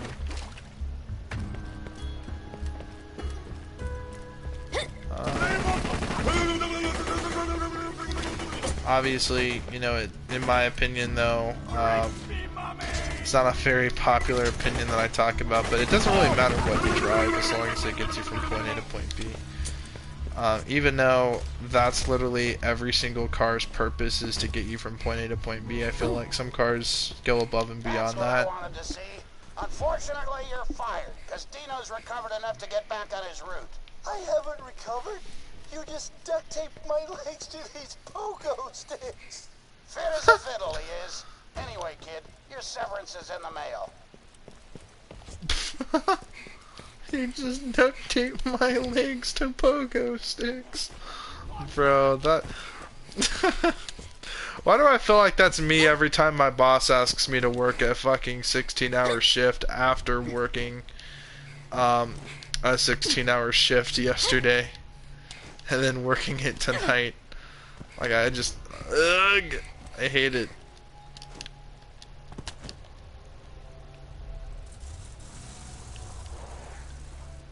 Alrighty.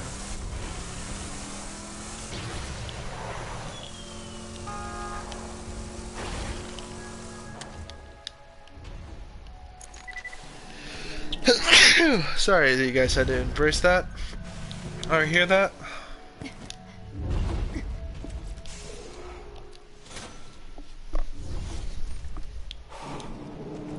Lock and load. A proper spin gun. Wait a minute. What assault rifles am I currently running? Alright, hold on. Let's sell some crap. We might keep that, honestly. Yeah, we're gonna cop that. Because we're gonna need some sort of shock weapon. Or, not shock, corrosive weapon. I'm currently running no assault rifles, so we're gonna buy that. We're gonna fucking buy that. Cha-ching. Your cash ain't worth it. And the interesting part about it is it's a level, well, it's a level 33, so it's under-leveled, but it holds 112 shots, so I mean, who doesn't like this? Like, who doesn't like these big-ass bandit spin guns with the, you know, the box mag?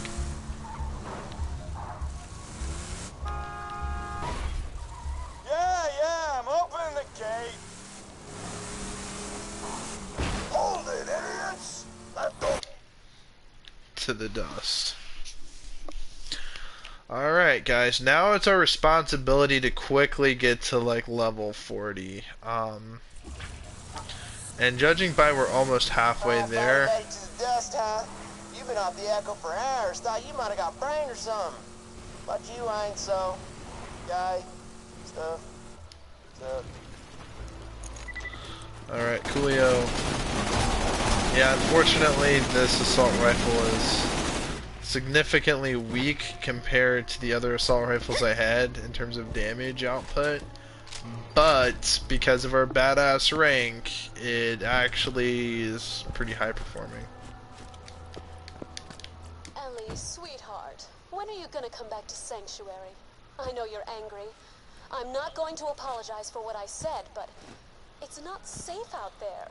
Both of those dumbass families think the other started their clan feud. Neither of them knows the war actually started thanks to a big misunderstanding regarding a bar tab and a stock car race. Long story. Maybe I'll tell you sometime. The point is, the truce between the Zaffords and the Hodunks can only... I should have killed your fat ass when I had the chance! Sorry! What was that? You gotta speak up!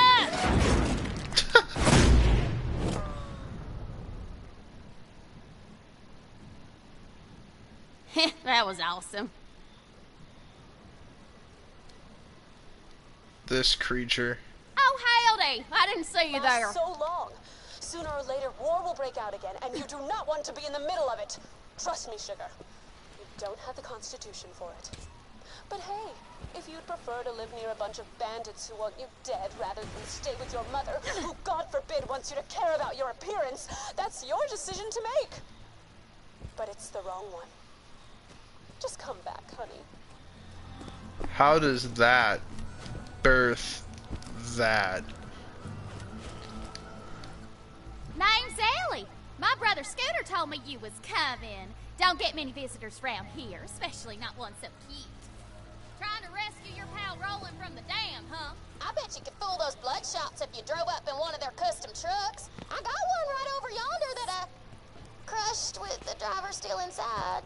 Over My yonder. bad. Well, I got a vanilla technical in the shop, and most of the parts we need. Just gotta doll it up with some more of the bandits' trimmings. Spikes, blood, skulls, that kind of thing.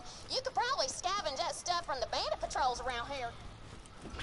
You'll have to blow up some bandit cars and grab the Crap from the wreckage. And don't pay them any mind if they start calling you names. Just makes killing them that much more fun.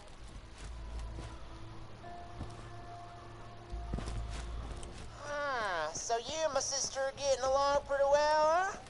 That's cool, that's cool. Of course, you make fun of the way she looks. I'll have to tie you to a vending machine and set you on fire.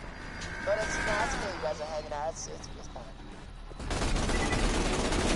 Scooter's very protective of Ellie because of her insecurities. I got my catch ride station up and running again. Just while you're fine self to the garage and just leave the car.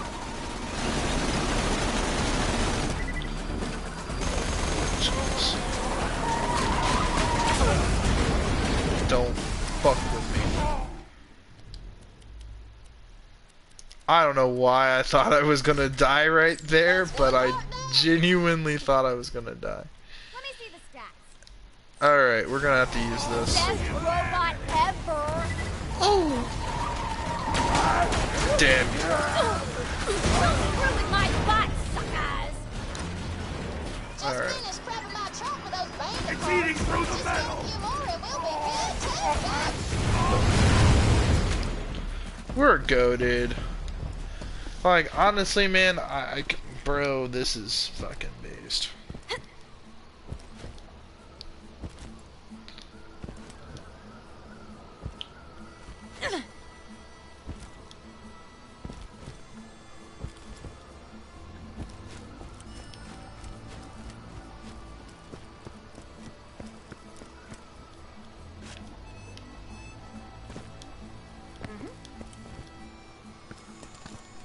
What's in the box?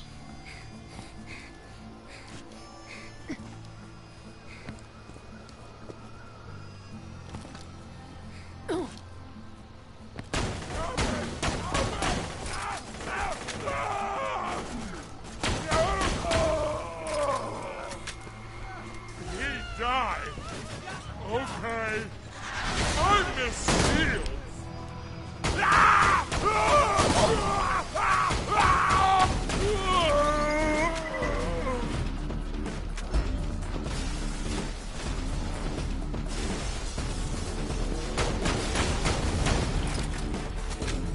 Stay the hell away from our caravan, people.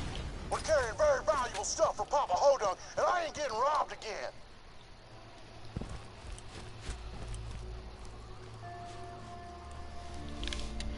Hodunk.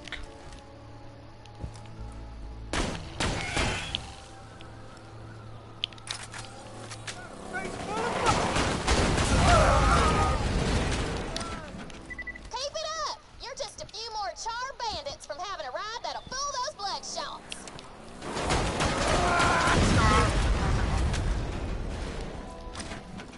Almost got a bandit car? Roland can handle whatever the Bloodshots dish out, but I generally don't like letting him get tortured any longer than I have to.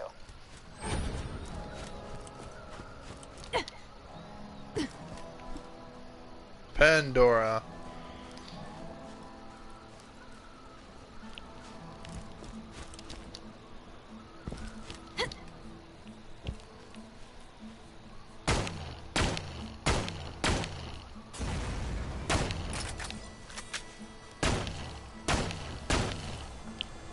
You don't step. All right, I'll surrender. Just rob me and get it over with. Don't worry, buddy. I ain't gonna rob you.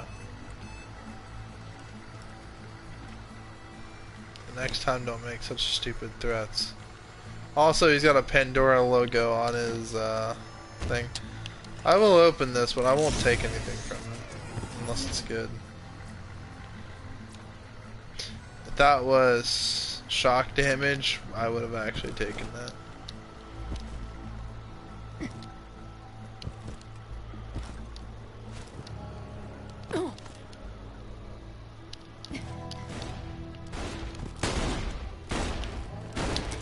Oh, really? You guys think you're fucking better. Was it worth it?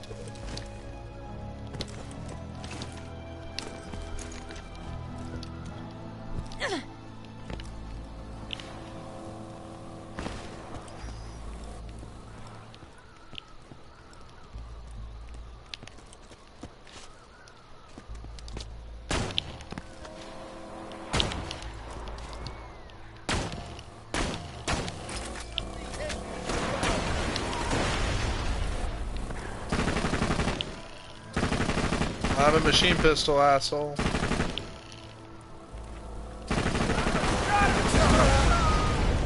Boom. You got the parts? Great! Just bring it back and we'll get you rolling.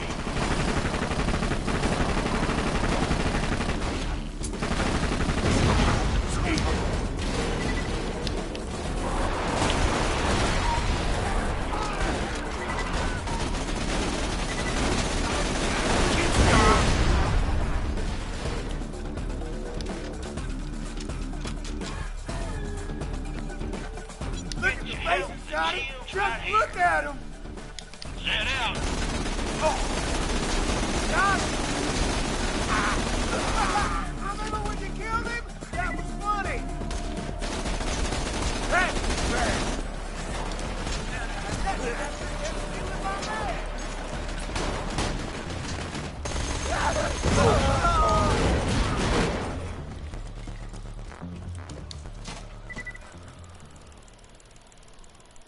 That's badass.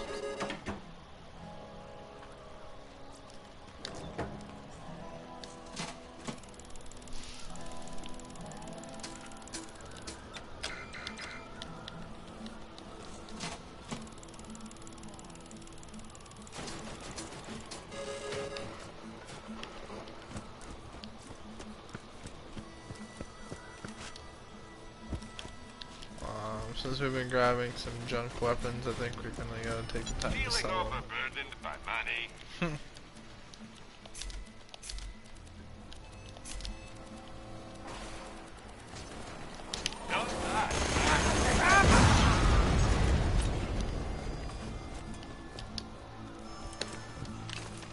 I think we blew up enough of those.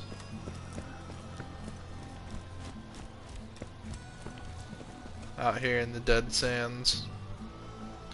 You know, that's actually, guys, you know that's actually what they call this place, is the dead sands. They actually look, it's this and the what you would call it, it's here and somewhere else. But if you actually look at the map of Borderlands, in the Crimson Lance HQ command center room, or the war room area of the Crimson Raider HQ and Sanctuary, like that little map table, if you get out there and actually look at the map of Borderlands and understand where everything's at.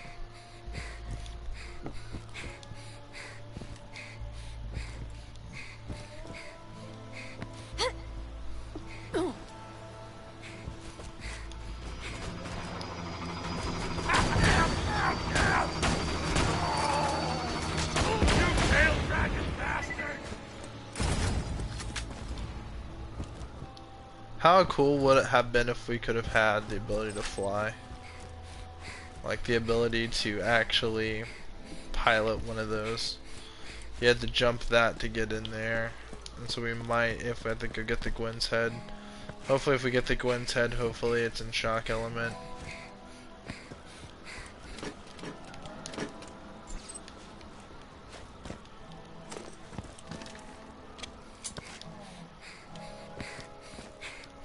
So look, we're already over halfway to like level 40.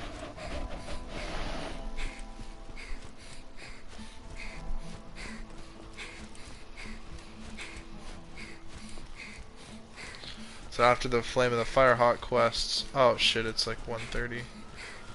I gotta get going to bed, man. I hate to cut it off here. But yeah, I'll be level 40 by the time we do the rescuing Roland.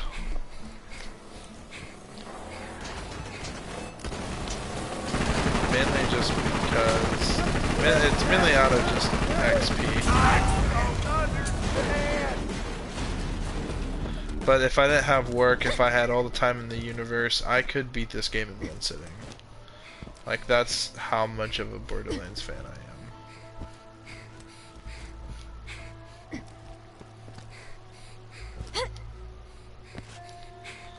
My best tip is play every character like it's your first character. Pick up everything, even if it's not a legendary. Mostly just because I could tell you, but then I'd have to kill you. Where's the highway? Where's the highway? Got your car ready over there. Let's make some modifications and you'll be good to go. All right, looking good. Now we just gotta get in the catch-a-ride system.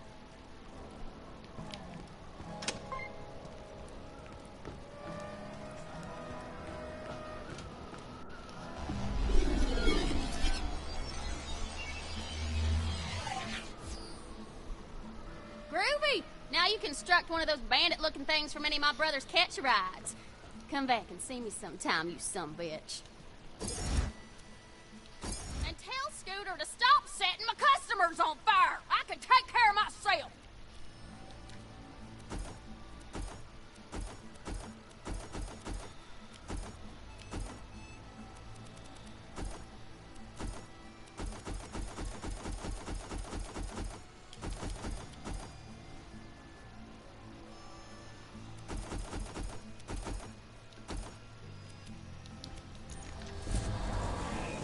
Now that looks like the car of a psycho murderer. I'm digging it.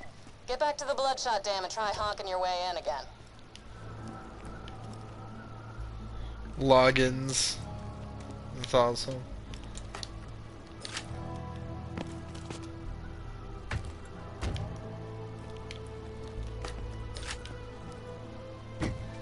What's in the box?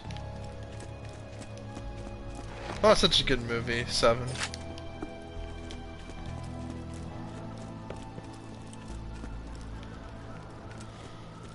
I think it's the movie 7 and Fight Club that are my favorite Brad Pitt performances.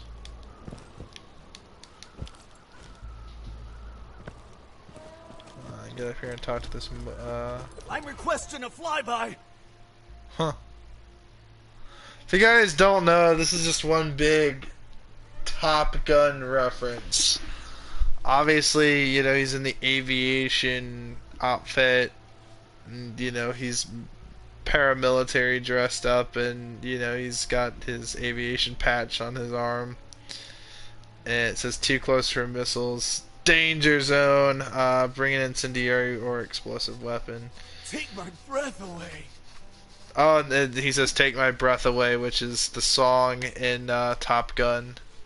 Take my, or it doesn't go like that, but it's by what's that music group called? Berlin, I think.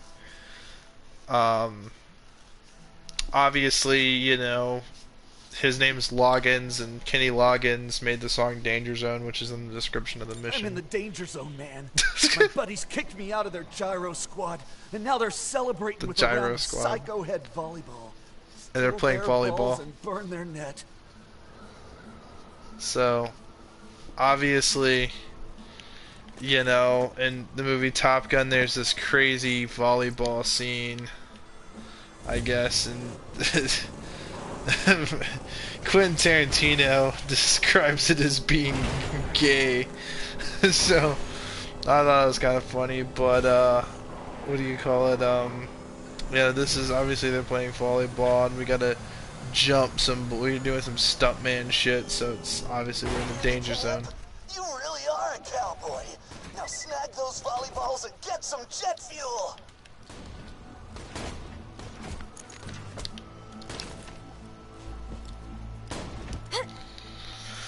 So obviously jet fuel and the whole, he's part of a gyro squad, I guess, is these buzzards. So he's in their squadron of bandits, I guess. So obviously, you know, this has to do with aviation, so, you know, it's just one big Top Gun reference. This is probably the easiest way to describe this. I think he also asks the question, where's the highway? And that's just a reference, you know, obviously he's referencing the highway to the danger zone.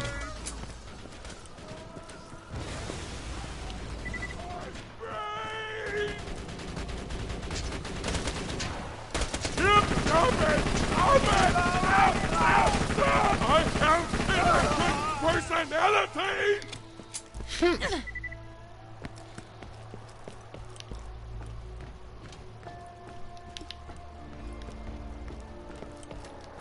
I think we gotta go over here in this little corner.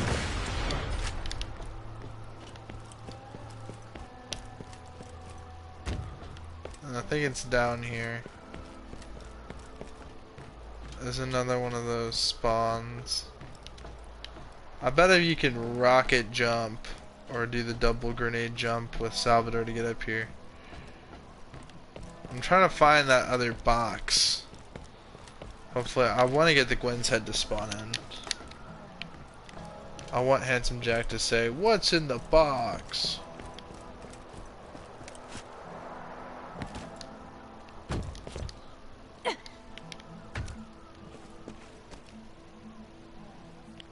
It would have been really cool if we could have those. I was saying earlier it'd be cool if I had the ability to fly. What I meant by that is obviously having the buzzards. Being able to digistrike with buzzards, but then obviously you'd have the flying mechanics and be able to... not ready to have flying mechanics.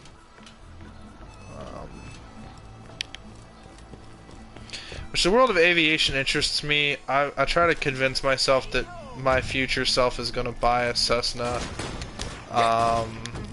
270, but I cannot afford a Cessna 270. It's like an $80,000 to $200,000 aircraft, and obviously 80 grand is on the more affordable side, but maintenance and inspections and to actually get your piloting license is extremely expensive, and it can be taken away for a number of reasons. Because I have astigmatism in my right eye, the likelihood that I can get a piloting license or qualify to have a piloting license are rather low. So the chances of me actually getting one are super low. So I'm diverting my end goal to be a boat. I want to get me a small yacht that's capable of going into deep water, so I could just get a little off the coast of Florida and international waters, just a little bit. I don't plan on going anywhere. I just want to be out in the water, experience that.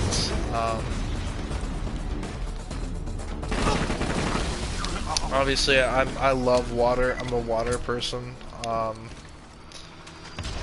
What do you call it? Like, I love swimming. As lame as that sounds, I really like going to my public pool and swimming in it. You know, just swimming laps and shit like that. I don't know. I just like that feeling of being in the water. I always go to water parks as a kid. And I like fishing and being out on a boat. I like jet skis. I like scuba diving. I like fish. I have a pet fish. So for me, fish keeping is awesome. Scuba diving is really awesome. And as much as I love the water, right, everyone has always told me when I wanted to join the military, they're like, do the Navy if you love the water so much. It's like, no, I'd rather do the Marines. Because, believe it or not, the Marines are basically, they're soldiers on a boat. So,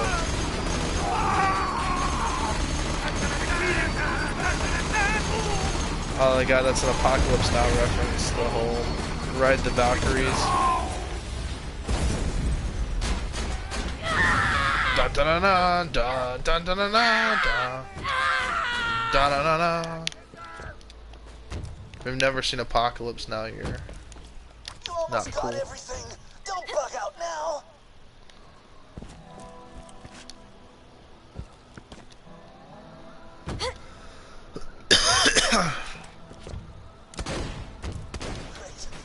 Douse their volleyball net with fuel and power, those sons of bitches. Get ready! If you can't take That me, ate through his shield quick. Damn.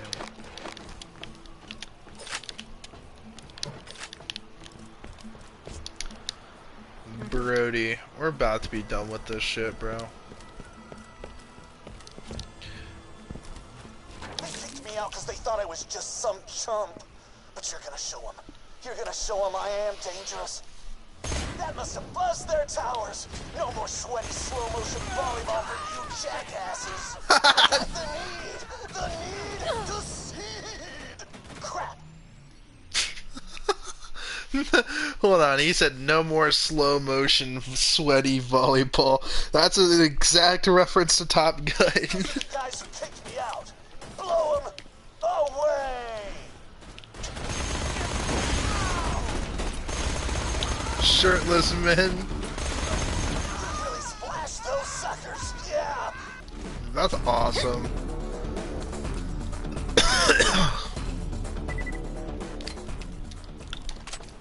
I love that that's in the game. There's a Top Gun reference. Obviously, one of my favorite aircrafts of all time is the F-14 Tomcat. Obviously, another one of my favorite aircrafts is the SR-71 Blackbird. I think it is definitely one of the coolest aircrafts of all time. It's holy fuck, I'm tired. It's capable of reaching really high altitudes at really high speeds. It's known for being one of the fastest aircrafts ever manufactured. As a matter of fact, it's so fast that no plane is allowed to go faster than it, or as fast as it, I think. Or at least that was a law for a long time because of how dangerous that aircraft is to fly at really high speeds because of G-force and whatnot.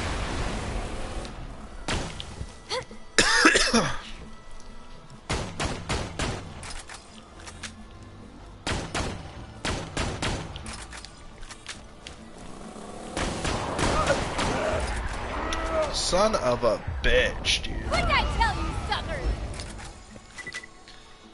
There we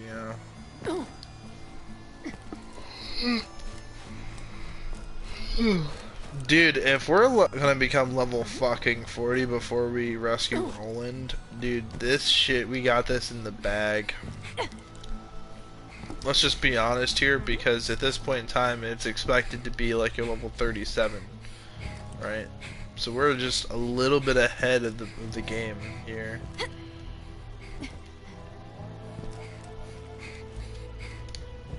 Loggins.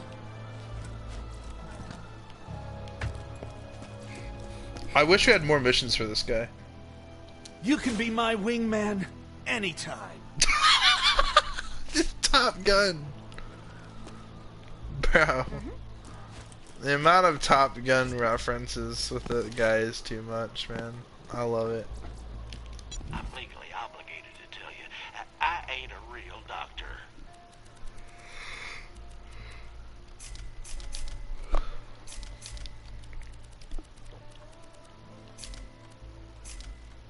See you real soon, I'm sure.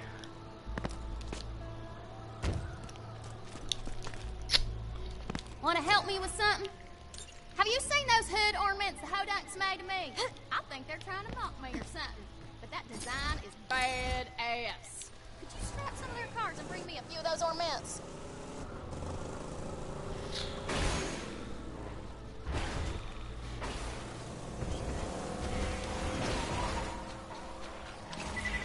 Alright, we're hopping out. Take care of these spider ants for optimal XP gain. Hell, dude, bro, we might even be level 41 by the time that we get to Roland, because if we complete all the Firehawk missions, like, we're about to be level 40, so we might be close to, we might become level 40 in the damn Find Rescue. Well, when we complete it, obviously. So. Now grab the ornament. Obviously, guys, this is the proper way to play Borderlands, man. Just complete. If you guys are starting a new character, it might. Always told me if I slimmed down, men would pay me more mind. Shows what she knows. I got these boys bending over backwards just to get my attention, and I didn't have to do nothing. That's why Ellie's out here. It's because these guys have no taste. Oh shit! I'm a savage. I didn't even. Hold on, bro. Hold on a minute, bro. My mind is. I'm kind of an asshole. Like, I say some pretty smart ass shit when people, like, talk about themselves in over positive ways. Like, I mean, I'm a smart ass in nature. But the thing is, I didn't even think about what I was saying as I said it. I just heard her say, my mom told me to slim down and more guys would give me attention. I'm out here and I'm out to do nothing. I'm like, that's because guys out here have no taste. I'm such an asshole. I love it. And I don't really feel ashamed about saying shit like that. Some people are like, I gotta apologize. I just like being an asshole. It's funny. I don't like being an asshole when it's not necessary. Like there's a time and a place, but this is fucking.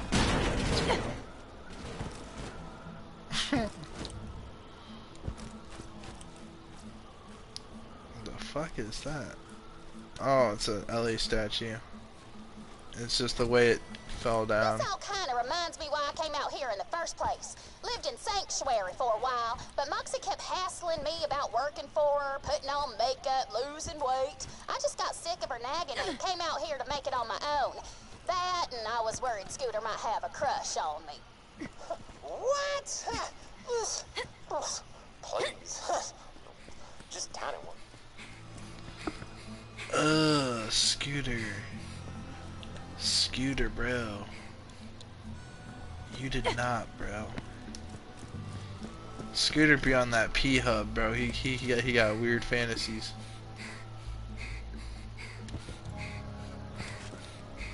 P-Hub, Pandora Hub. What do you perverts think I was talking about? Man, I love being a... See, I love being a smartass, man. I can be really smartass. I make myself laugh. That's I need to make others laugh.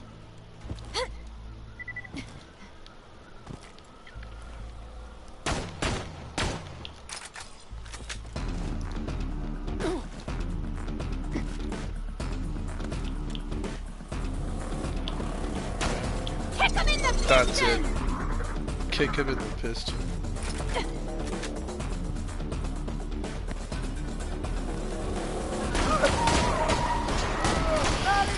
Speaking of pistons, we gotta go kick Piston's ass. Complete the Torg DLC, Mr. Torg's campaign of carnage, and he's the perfect character. Eagle soaring through the midnight sky. Only the eagle's like 300 pounds with a kick-ass rack.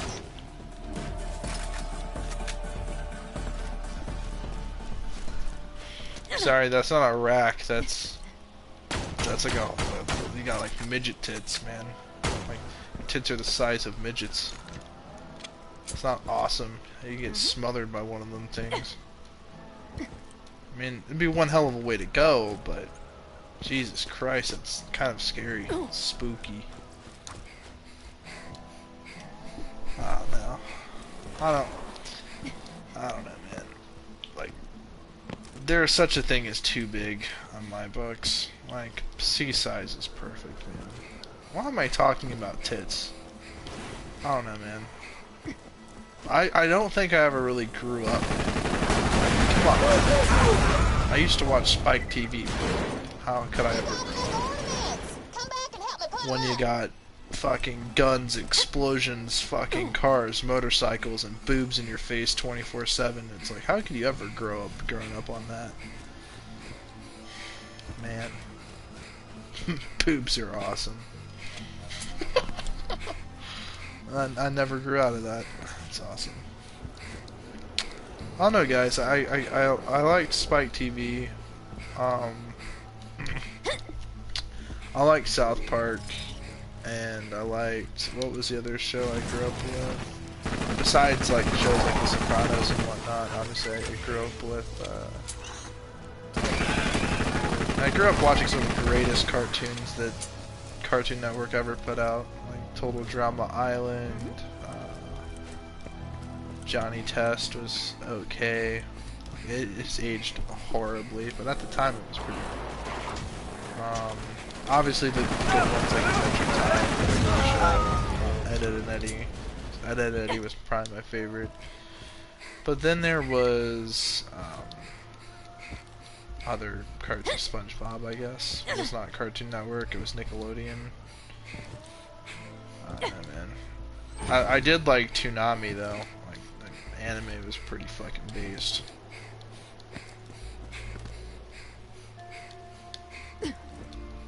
I don't know, man. I actually liked Kill la Kill, man. That was my favorite, one of my favorite animes. Dead Man's Wonderland, Naruto.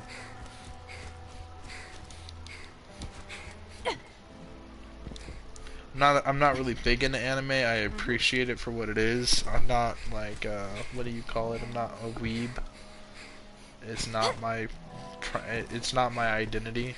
I can watch anime and be entertained by anime and appreciate the art format because it's fucking cool as fuck. It's really nice.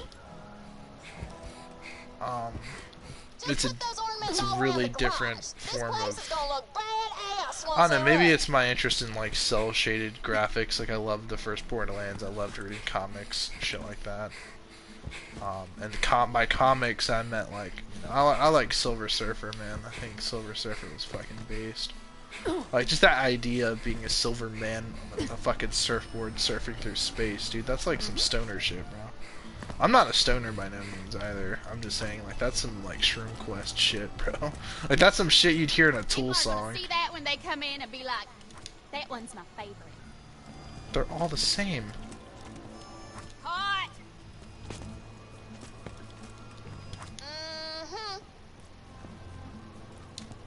That one's looking good. They all look the same. Explosions, theft, and interior design. Hell of a day. The Afterburner enhances your vehicle's boost capability, boost capacity, boost recharge rate, boost delay.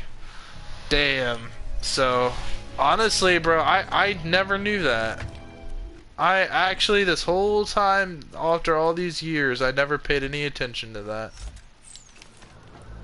So if we get into the cool one, this one, my favorite one, I call this the runner, the cool car, because I love sports cars and shit like that. But this is, oh man!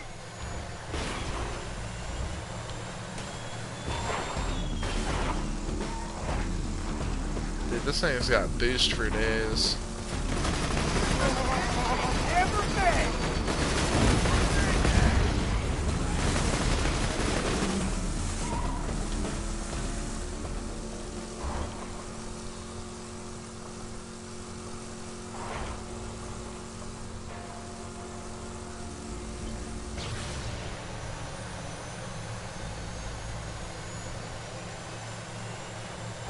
Boom!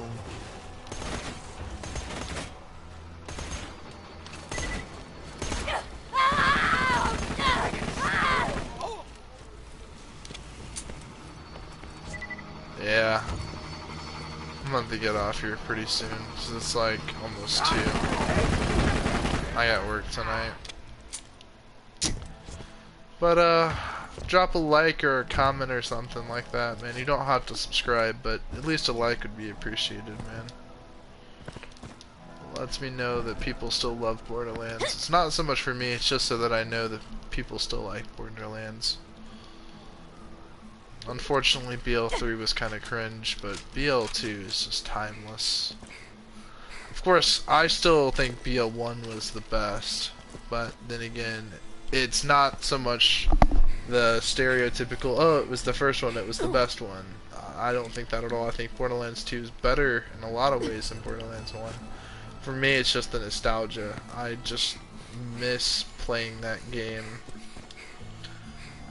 Like, dude, I miss, it was that in Call of Duty Black Ops 1 that, like, I could honestly just order a fucking pizza with my best of homies and sit on the couch and play fucking games like this, bro.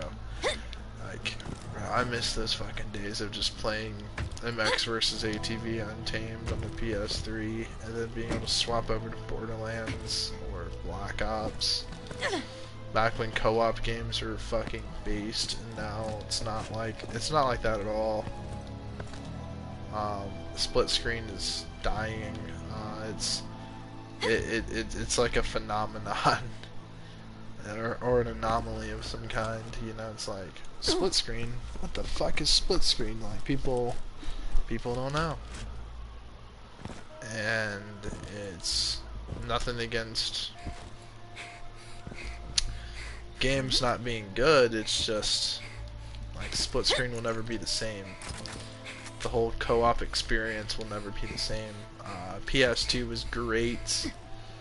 Like being able to play some Mortal Kombat and swap over and play something interesting like Obscure. Although that's not a very common experience, but you can play 2-player on Obscure. And that's a survival horror game. Oh man. But split screen Borderlands was pretty fun. But then again, Borderlands is the better when you're playing online.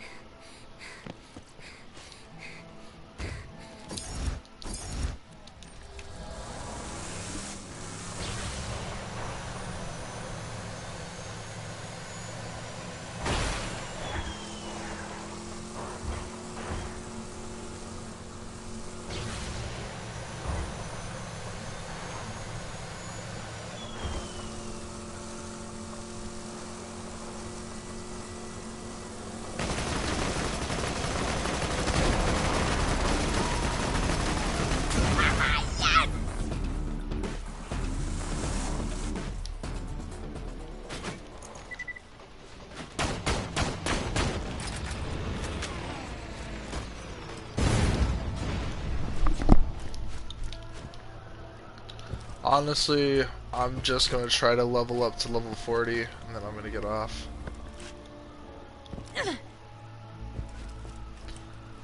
Yeah, man, video games are awesome, man. I don't care what anybody says, man, about like, oh, only losers play video games. Then I'm the biggest loser out there. I don't give a fuck. Ask me if I give a fuck. That's my attitude. I got things going on in real life, man. Just because I play video games doesn't mean I don't go to the gym. It doesn't give me an excuse to be lazy, you know.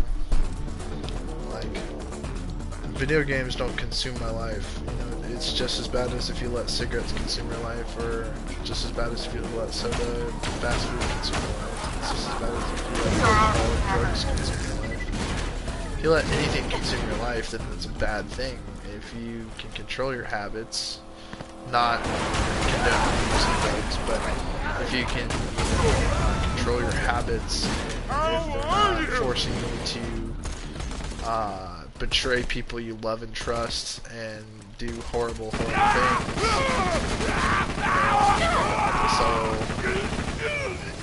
sell your possessions to make ends meet or to feed your habit. Like, once you have to sell your shit, like your possessions, heirlooms, or gifts, or sell your shit, just to be able to survive, that's not good. You should be able to sell things, and be able to make extra money from that, or, you know, you should be able to sell the things you own when you want to. You shouldn't need to sell things in order to make ends meet, in order to have a roof and some food in your belly. You know, that's not a good thing. Because you might not want to sell things. For me, I'm a collector. I like collecting things. When it comes to games like Borderlands, this is my Pokemon, right? You know, on Pokemon, you know, you gotta catch them all. You know how you have to collect different Pokemon and whatnot. You know, you get the Pokemon, you know, or and I don't mean, I'm not talking about the video game Pokemon, I'm talking about like real life, right? When it comes like the cards and shit. Like, you gotta be able to collect other cards. Like, I'm a Yu-Gi-Oh player, I prefer Yu-Gi-Oh over Pokemon. But then again, I also prefer, I also like Magic the Gathering. Hey, what's going on, Boob? Just ranting on some nonsense. Rednecks! I hear you're spreading lies about the Zafford Hodong War again. Scaring your little kids with stories about grandma eating boogeymen and the like. Well, let me give you the only bit of education you back-birth teeth suckers will ever hear. Your family started the feud. Your great-granddad Lyle Hodong stole 2 Zafford children and drowned them in the creek bed, just for fun. We'll honor the truce as long as you hillbills do, but never forget, the Hodongs first did the first shot in this war, and never doubt that the Zaffords will fire the last.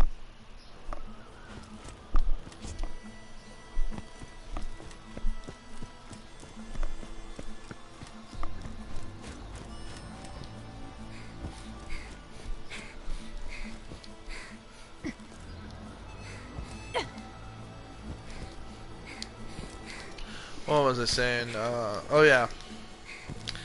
Like, man, I'm telling you guys, I've seen my friends, some of them, not all of them, struggle with drug habits, and among other things. And I've seen it really consume them. I've seen them change into different people, almost unrecognizable. Not just in appearance. Like, I've seen some people I care about go homeless. You know, not that they wanted to, but it's not like they had much of a choice in the matter.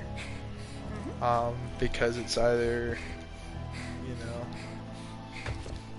you mooch off of people and feel bad, or inevitably be kicked out because there's nothing you can bring to the table because almost everything of value has been lost.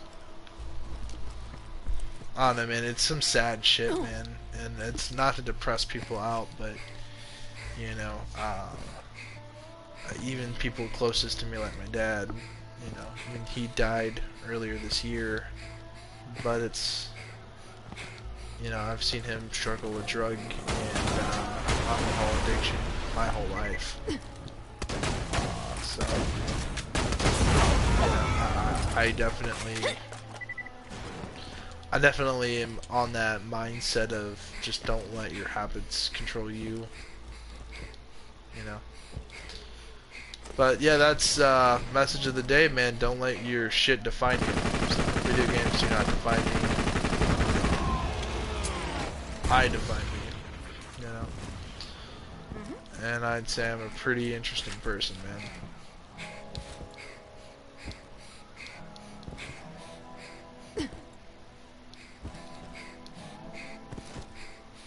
We're so close. We're so close to leveling up, to being at the rank we need to be.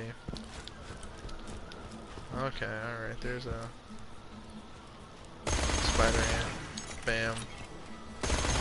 Bam.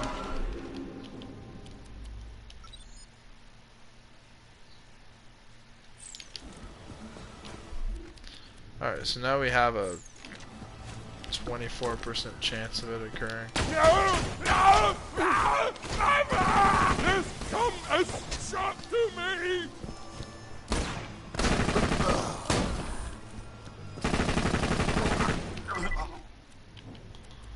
Alright,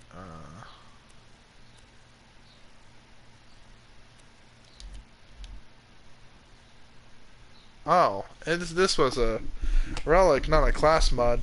Okay, but if we had a class mod or a relic that, I don't really care about the cooldown speed. I really want to see one that has to do with electric damage, like, Bone of the Ancients.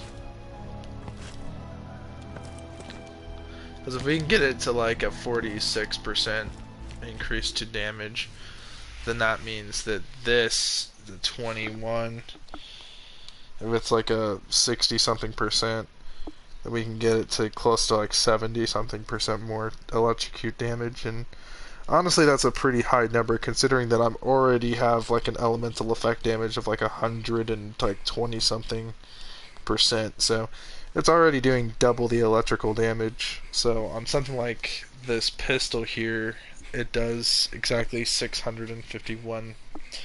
So it does about 1200 damage per second of electrical damage, plus any extra buffs gained from this character. So that's immensely overpowered. Not counting the burn damage, which is the same equivalent as the electric damage being dealt, but just in burn form and on flesh enemies where they're more susceptible to burn damage. That's pretty overpowered, I want to say. Scorching Zapper. I really wish that, what do you call it, wires don't talk. That's like a 15% boost. If we can get that to 30%, then if wires don't talk and everything else is set up with a proper class mod and proper relic and a really good shock weapon, like i.e. the Storm, is really fucking good because it's like got a 100% chance to shock enemies, and it does a weird North Fleet / Stormfront hybrid effect where, like the Stormfront, it does massive shock damage over time, and we're actually going to attempt to get the Stormfront on this character because it's so good.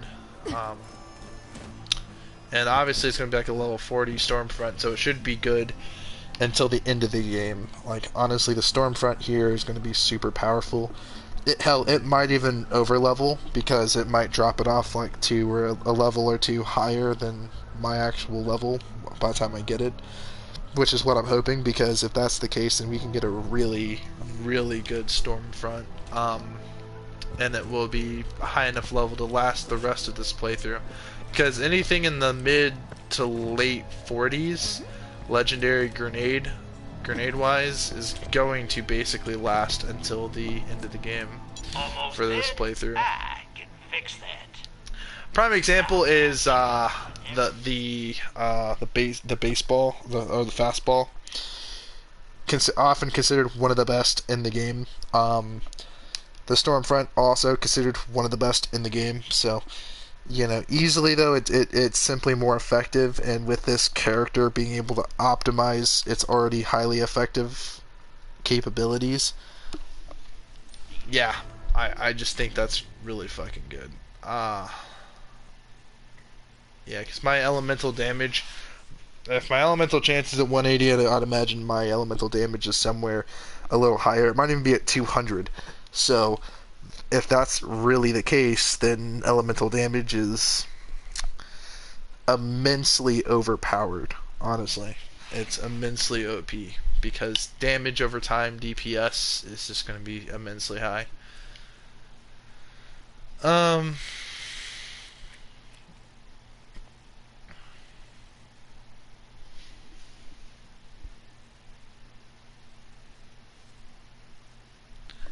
Outbursts seems pretty badass. So, not shooting an enemy for a short time grants you a stack of outburst, or inspired outburst. The next time you shoot an enemy, all stacks of outburst are consumed and you deal bonus slag damage. The more stacks consumed, the higher the skill rank, the greater the chance of it slagging the target. Honestly, it sounds overpowered on paper, but it probably isn't. Honestly, I think we're just going to get Wires Don't Talk is going to be the capstone for us. And I think the rest will be getting Sharing is Caring.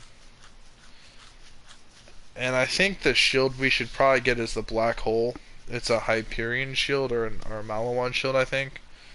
Or it has a black hole effect similar to the Thresher special ability, where it sucks enemies closer to you or something like that, to that effect, but it does electrical damage, and so that'd be pretty optimal. And I think it's immune to shock damage, and shields are really weak to shock damage, so if it's immune to it, it's a very powerful shield that in the end is pretty OP. But since we're level 40, and I promised we'd get off at when I reach level 40, and it's 2:09, I'm gonna go to bed because I got work tonight. So thank you guys for watching. I really appreciate it. I could play Borderlands all fucking day and not get bored of it because I got no life. Also, I gotta deal with some idiots when I get to work. There's this one idiot that was working yesterday who caused an entire thing to happen, all because idiot does not know how to work a printer, and does not know how to assign badges, and does not know how to do their job.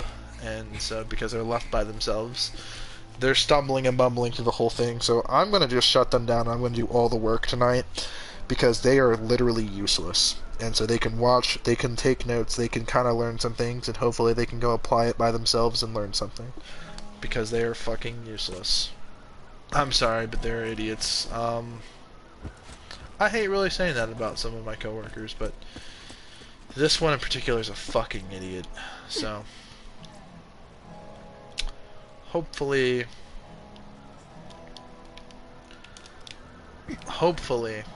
right? hoping that that person gets a talking to.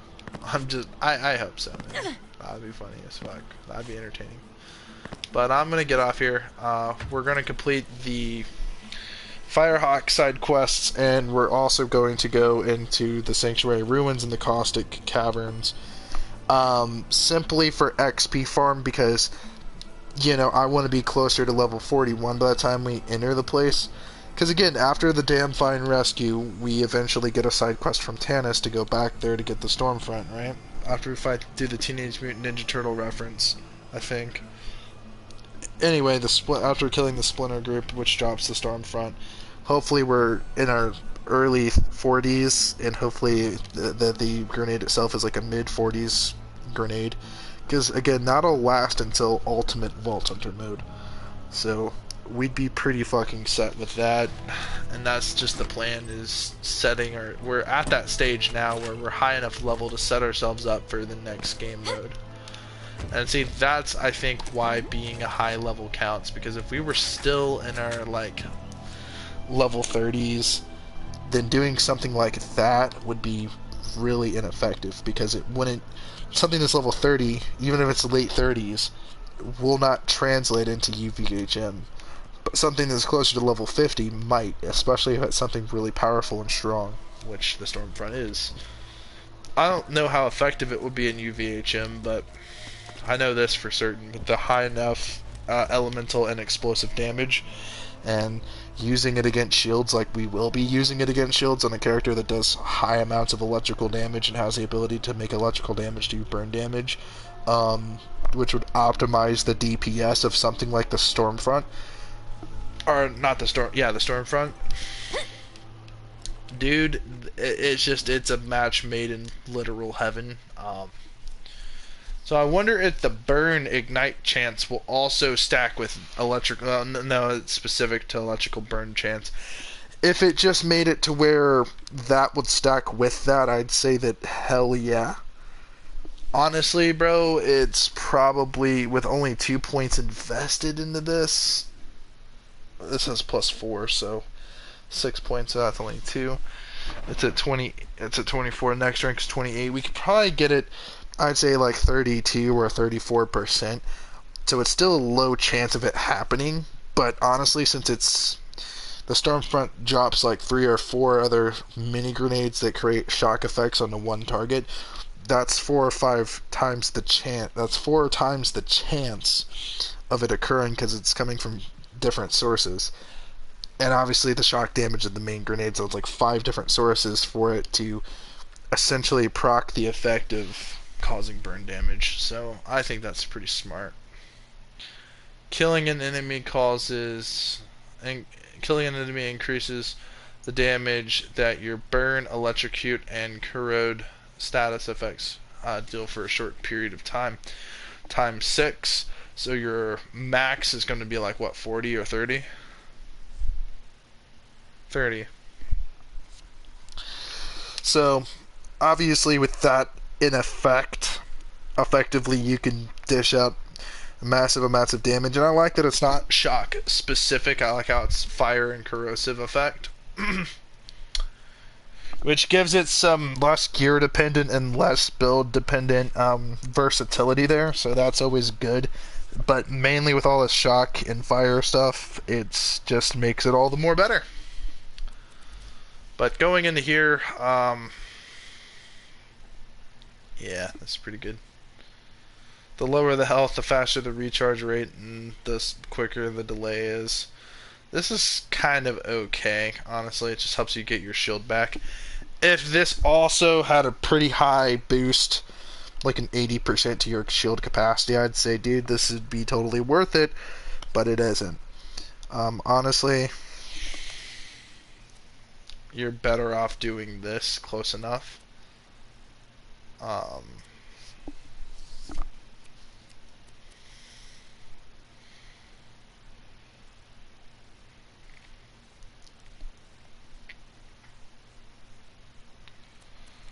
I guess, though, with the shield recharge rate being at 60%, getting it to forcibly recharge my shield way faster.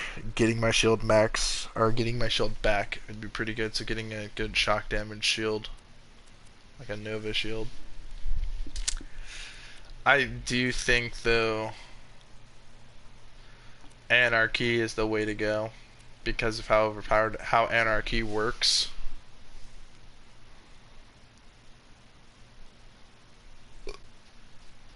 So this would be pretty good because next time you would gain an Anarchy stack, you wouldn't just gain one, you'd gain 25. So that really helps you stack it a lot quicker, which you gain Anarchy by killing an enemy or fully unloading your magazine while in combat grants you a single stack of Anarchy. And it increases your gun damage by 1.75 per stack. Stacks up to a maximum of 150. So you can get over 200% gun damage if you were at that maximum stack.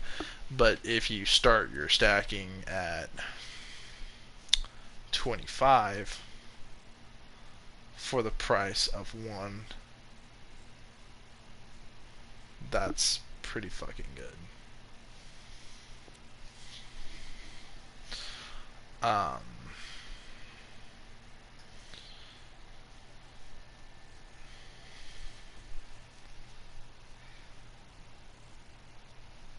Prematurely reloading or reloading before your magazine runs out activates Discord, which increases accuracy and fire rate, and you get some health regeneration, but you consistently lose stacks of Anarchy while Discord is active.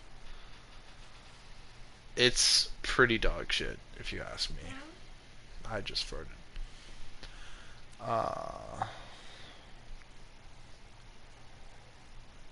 This is gaining an additional Anarchy stack.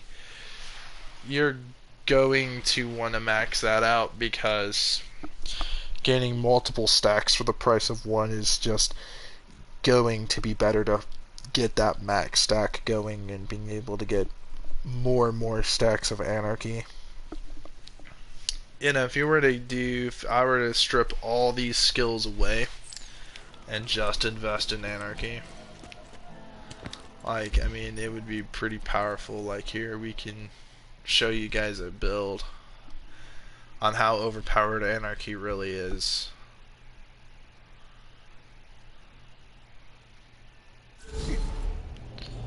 So, right, you lose capacity because you want to empty out your magazine quicker.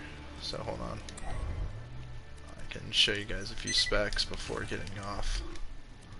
So, I'm going to put that there, right?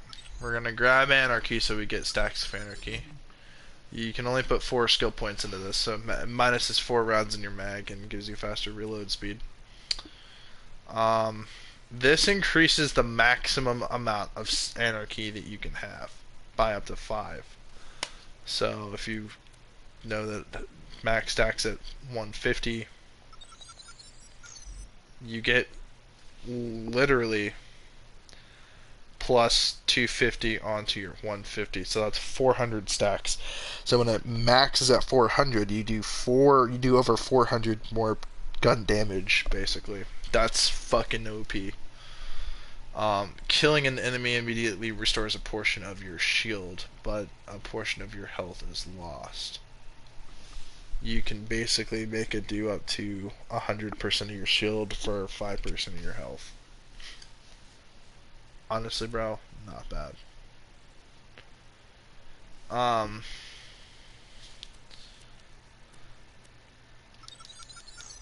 Bam.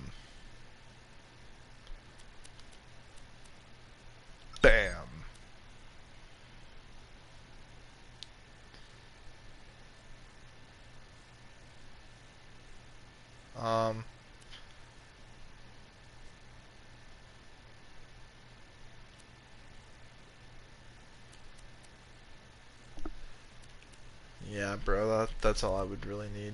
And then, obviously, bam, bam, bam. So close. That's powerful as fuck. 36% chance that it's gonna cause burn damage. But see, with this anarchy, I'm telling you guys. Oh wait, we can't go into Sanctuary Ruin because Sanctuary will still be on the ground by the time that we free roll in.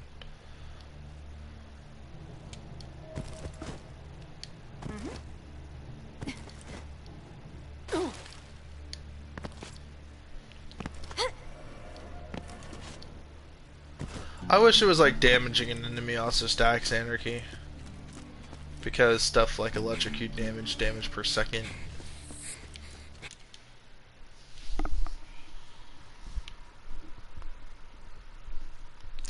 And I wish they had something like overkill damage will deal the exact number of I don't know.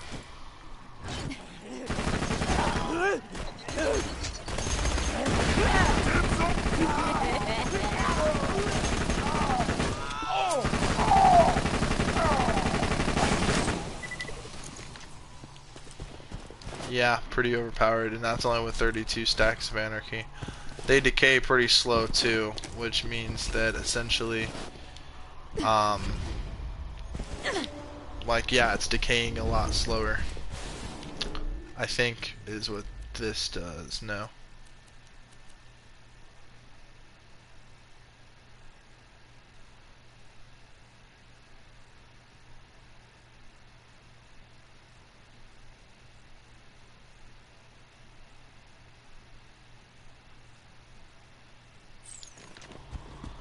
Only when you prematurely reload. So don't prematurely reload. That's how you lose your anarchy stacks.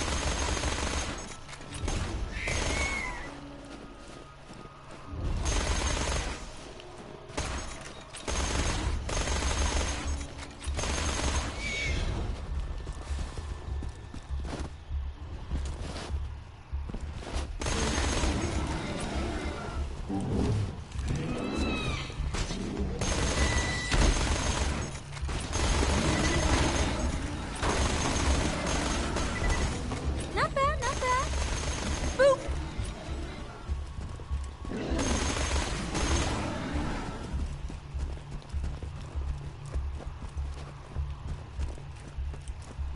Yeah, this is overpowered as fuck.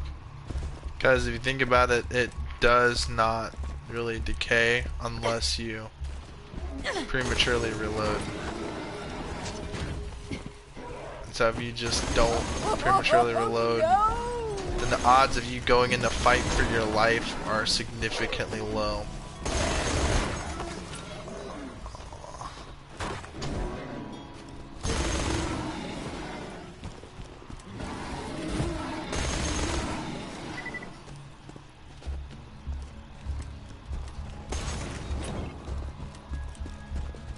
Like at 69 stacks.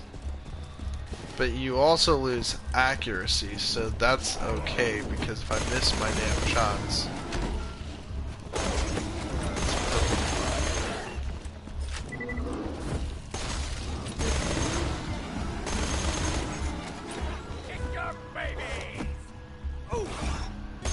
Fire badass! Anarchy forever!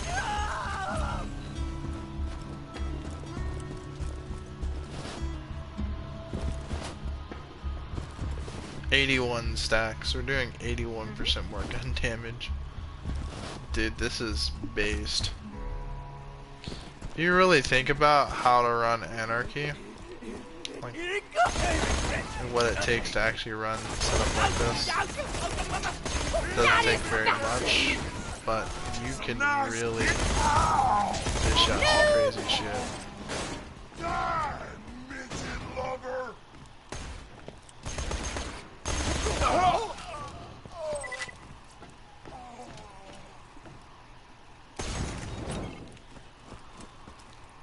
92. Now we're gonna run a little test. We're gonna go into a different area and see if we still retain our stacks. But before I'm gonna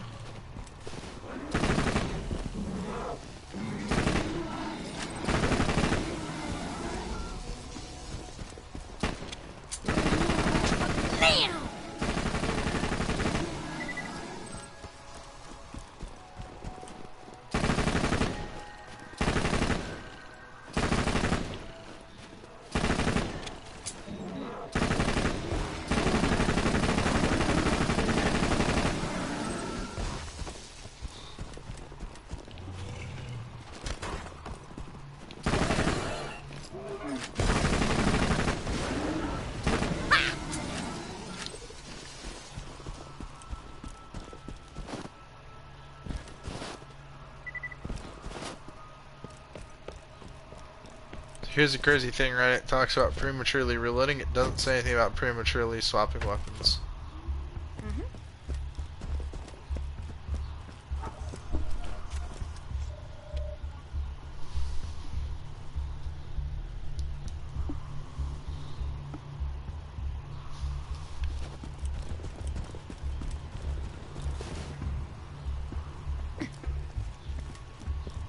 This one's mine!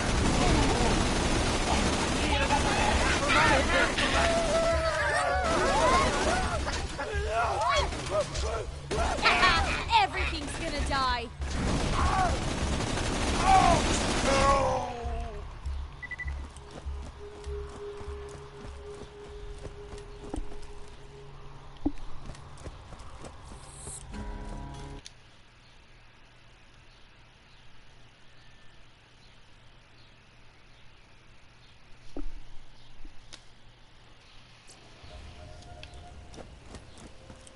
Nope. We still keep it.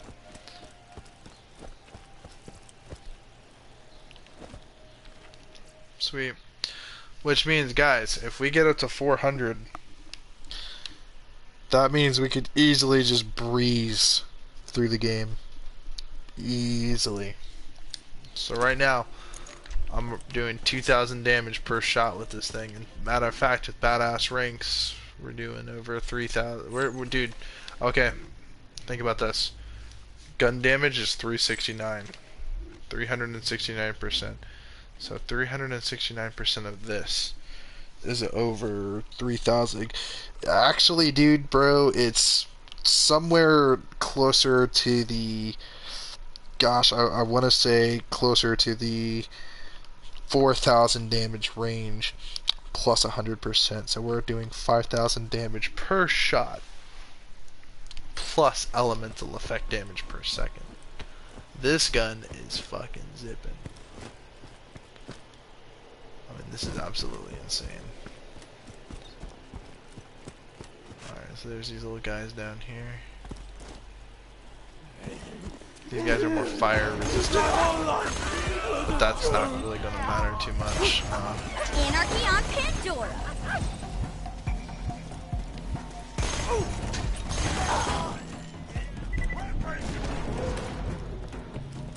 Welcome to die! Crunch with teeth! Bro, I said I'd get off. It's like 29 minutes later. Time for twisting! Look at all healing time!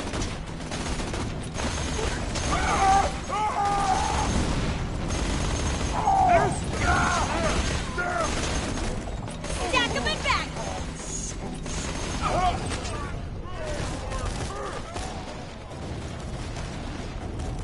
Twist you!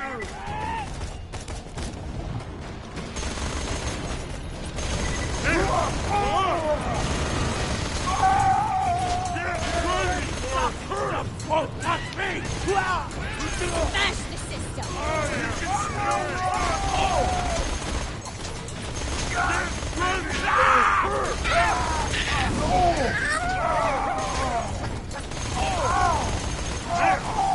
can't stop me.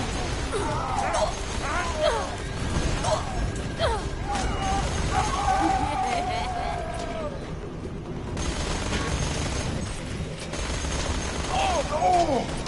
Give it up! Noob!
Also, guys, if you have the Negator shield with sharing is carrying, it will, when Death Trap's active, your max health boosts up by the exact same amount because he replicates your shield. I don't know if it also applies double amp damage to the B shield if this effect is active while he's active, because if it does, that's pretty excessive.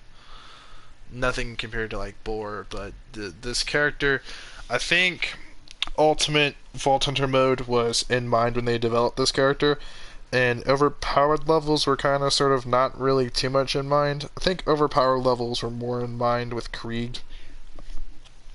I wish the other characters had like updates to make their abilities act a certain way or be more powerful in translation to overpower levels. Like, in a lot of ways, I kind of wish that you could have 15 points into a given skill instead of just 11 points. Because could you imagine if it puts 10 points into a skill, you can only put 1 point in there and it's like the equivalent of having 10? That would be fucking awesome. Because if that were the case, then we'd be at over 60% chance to add fire damage to my electrical effect. So that's a lot of that in and of itself is highly versatile.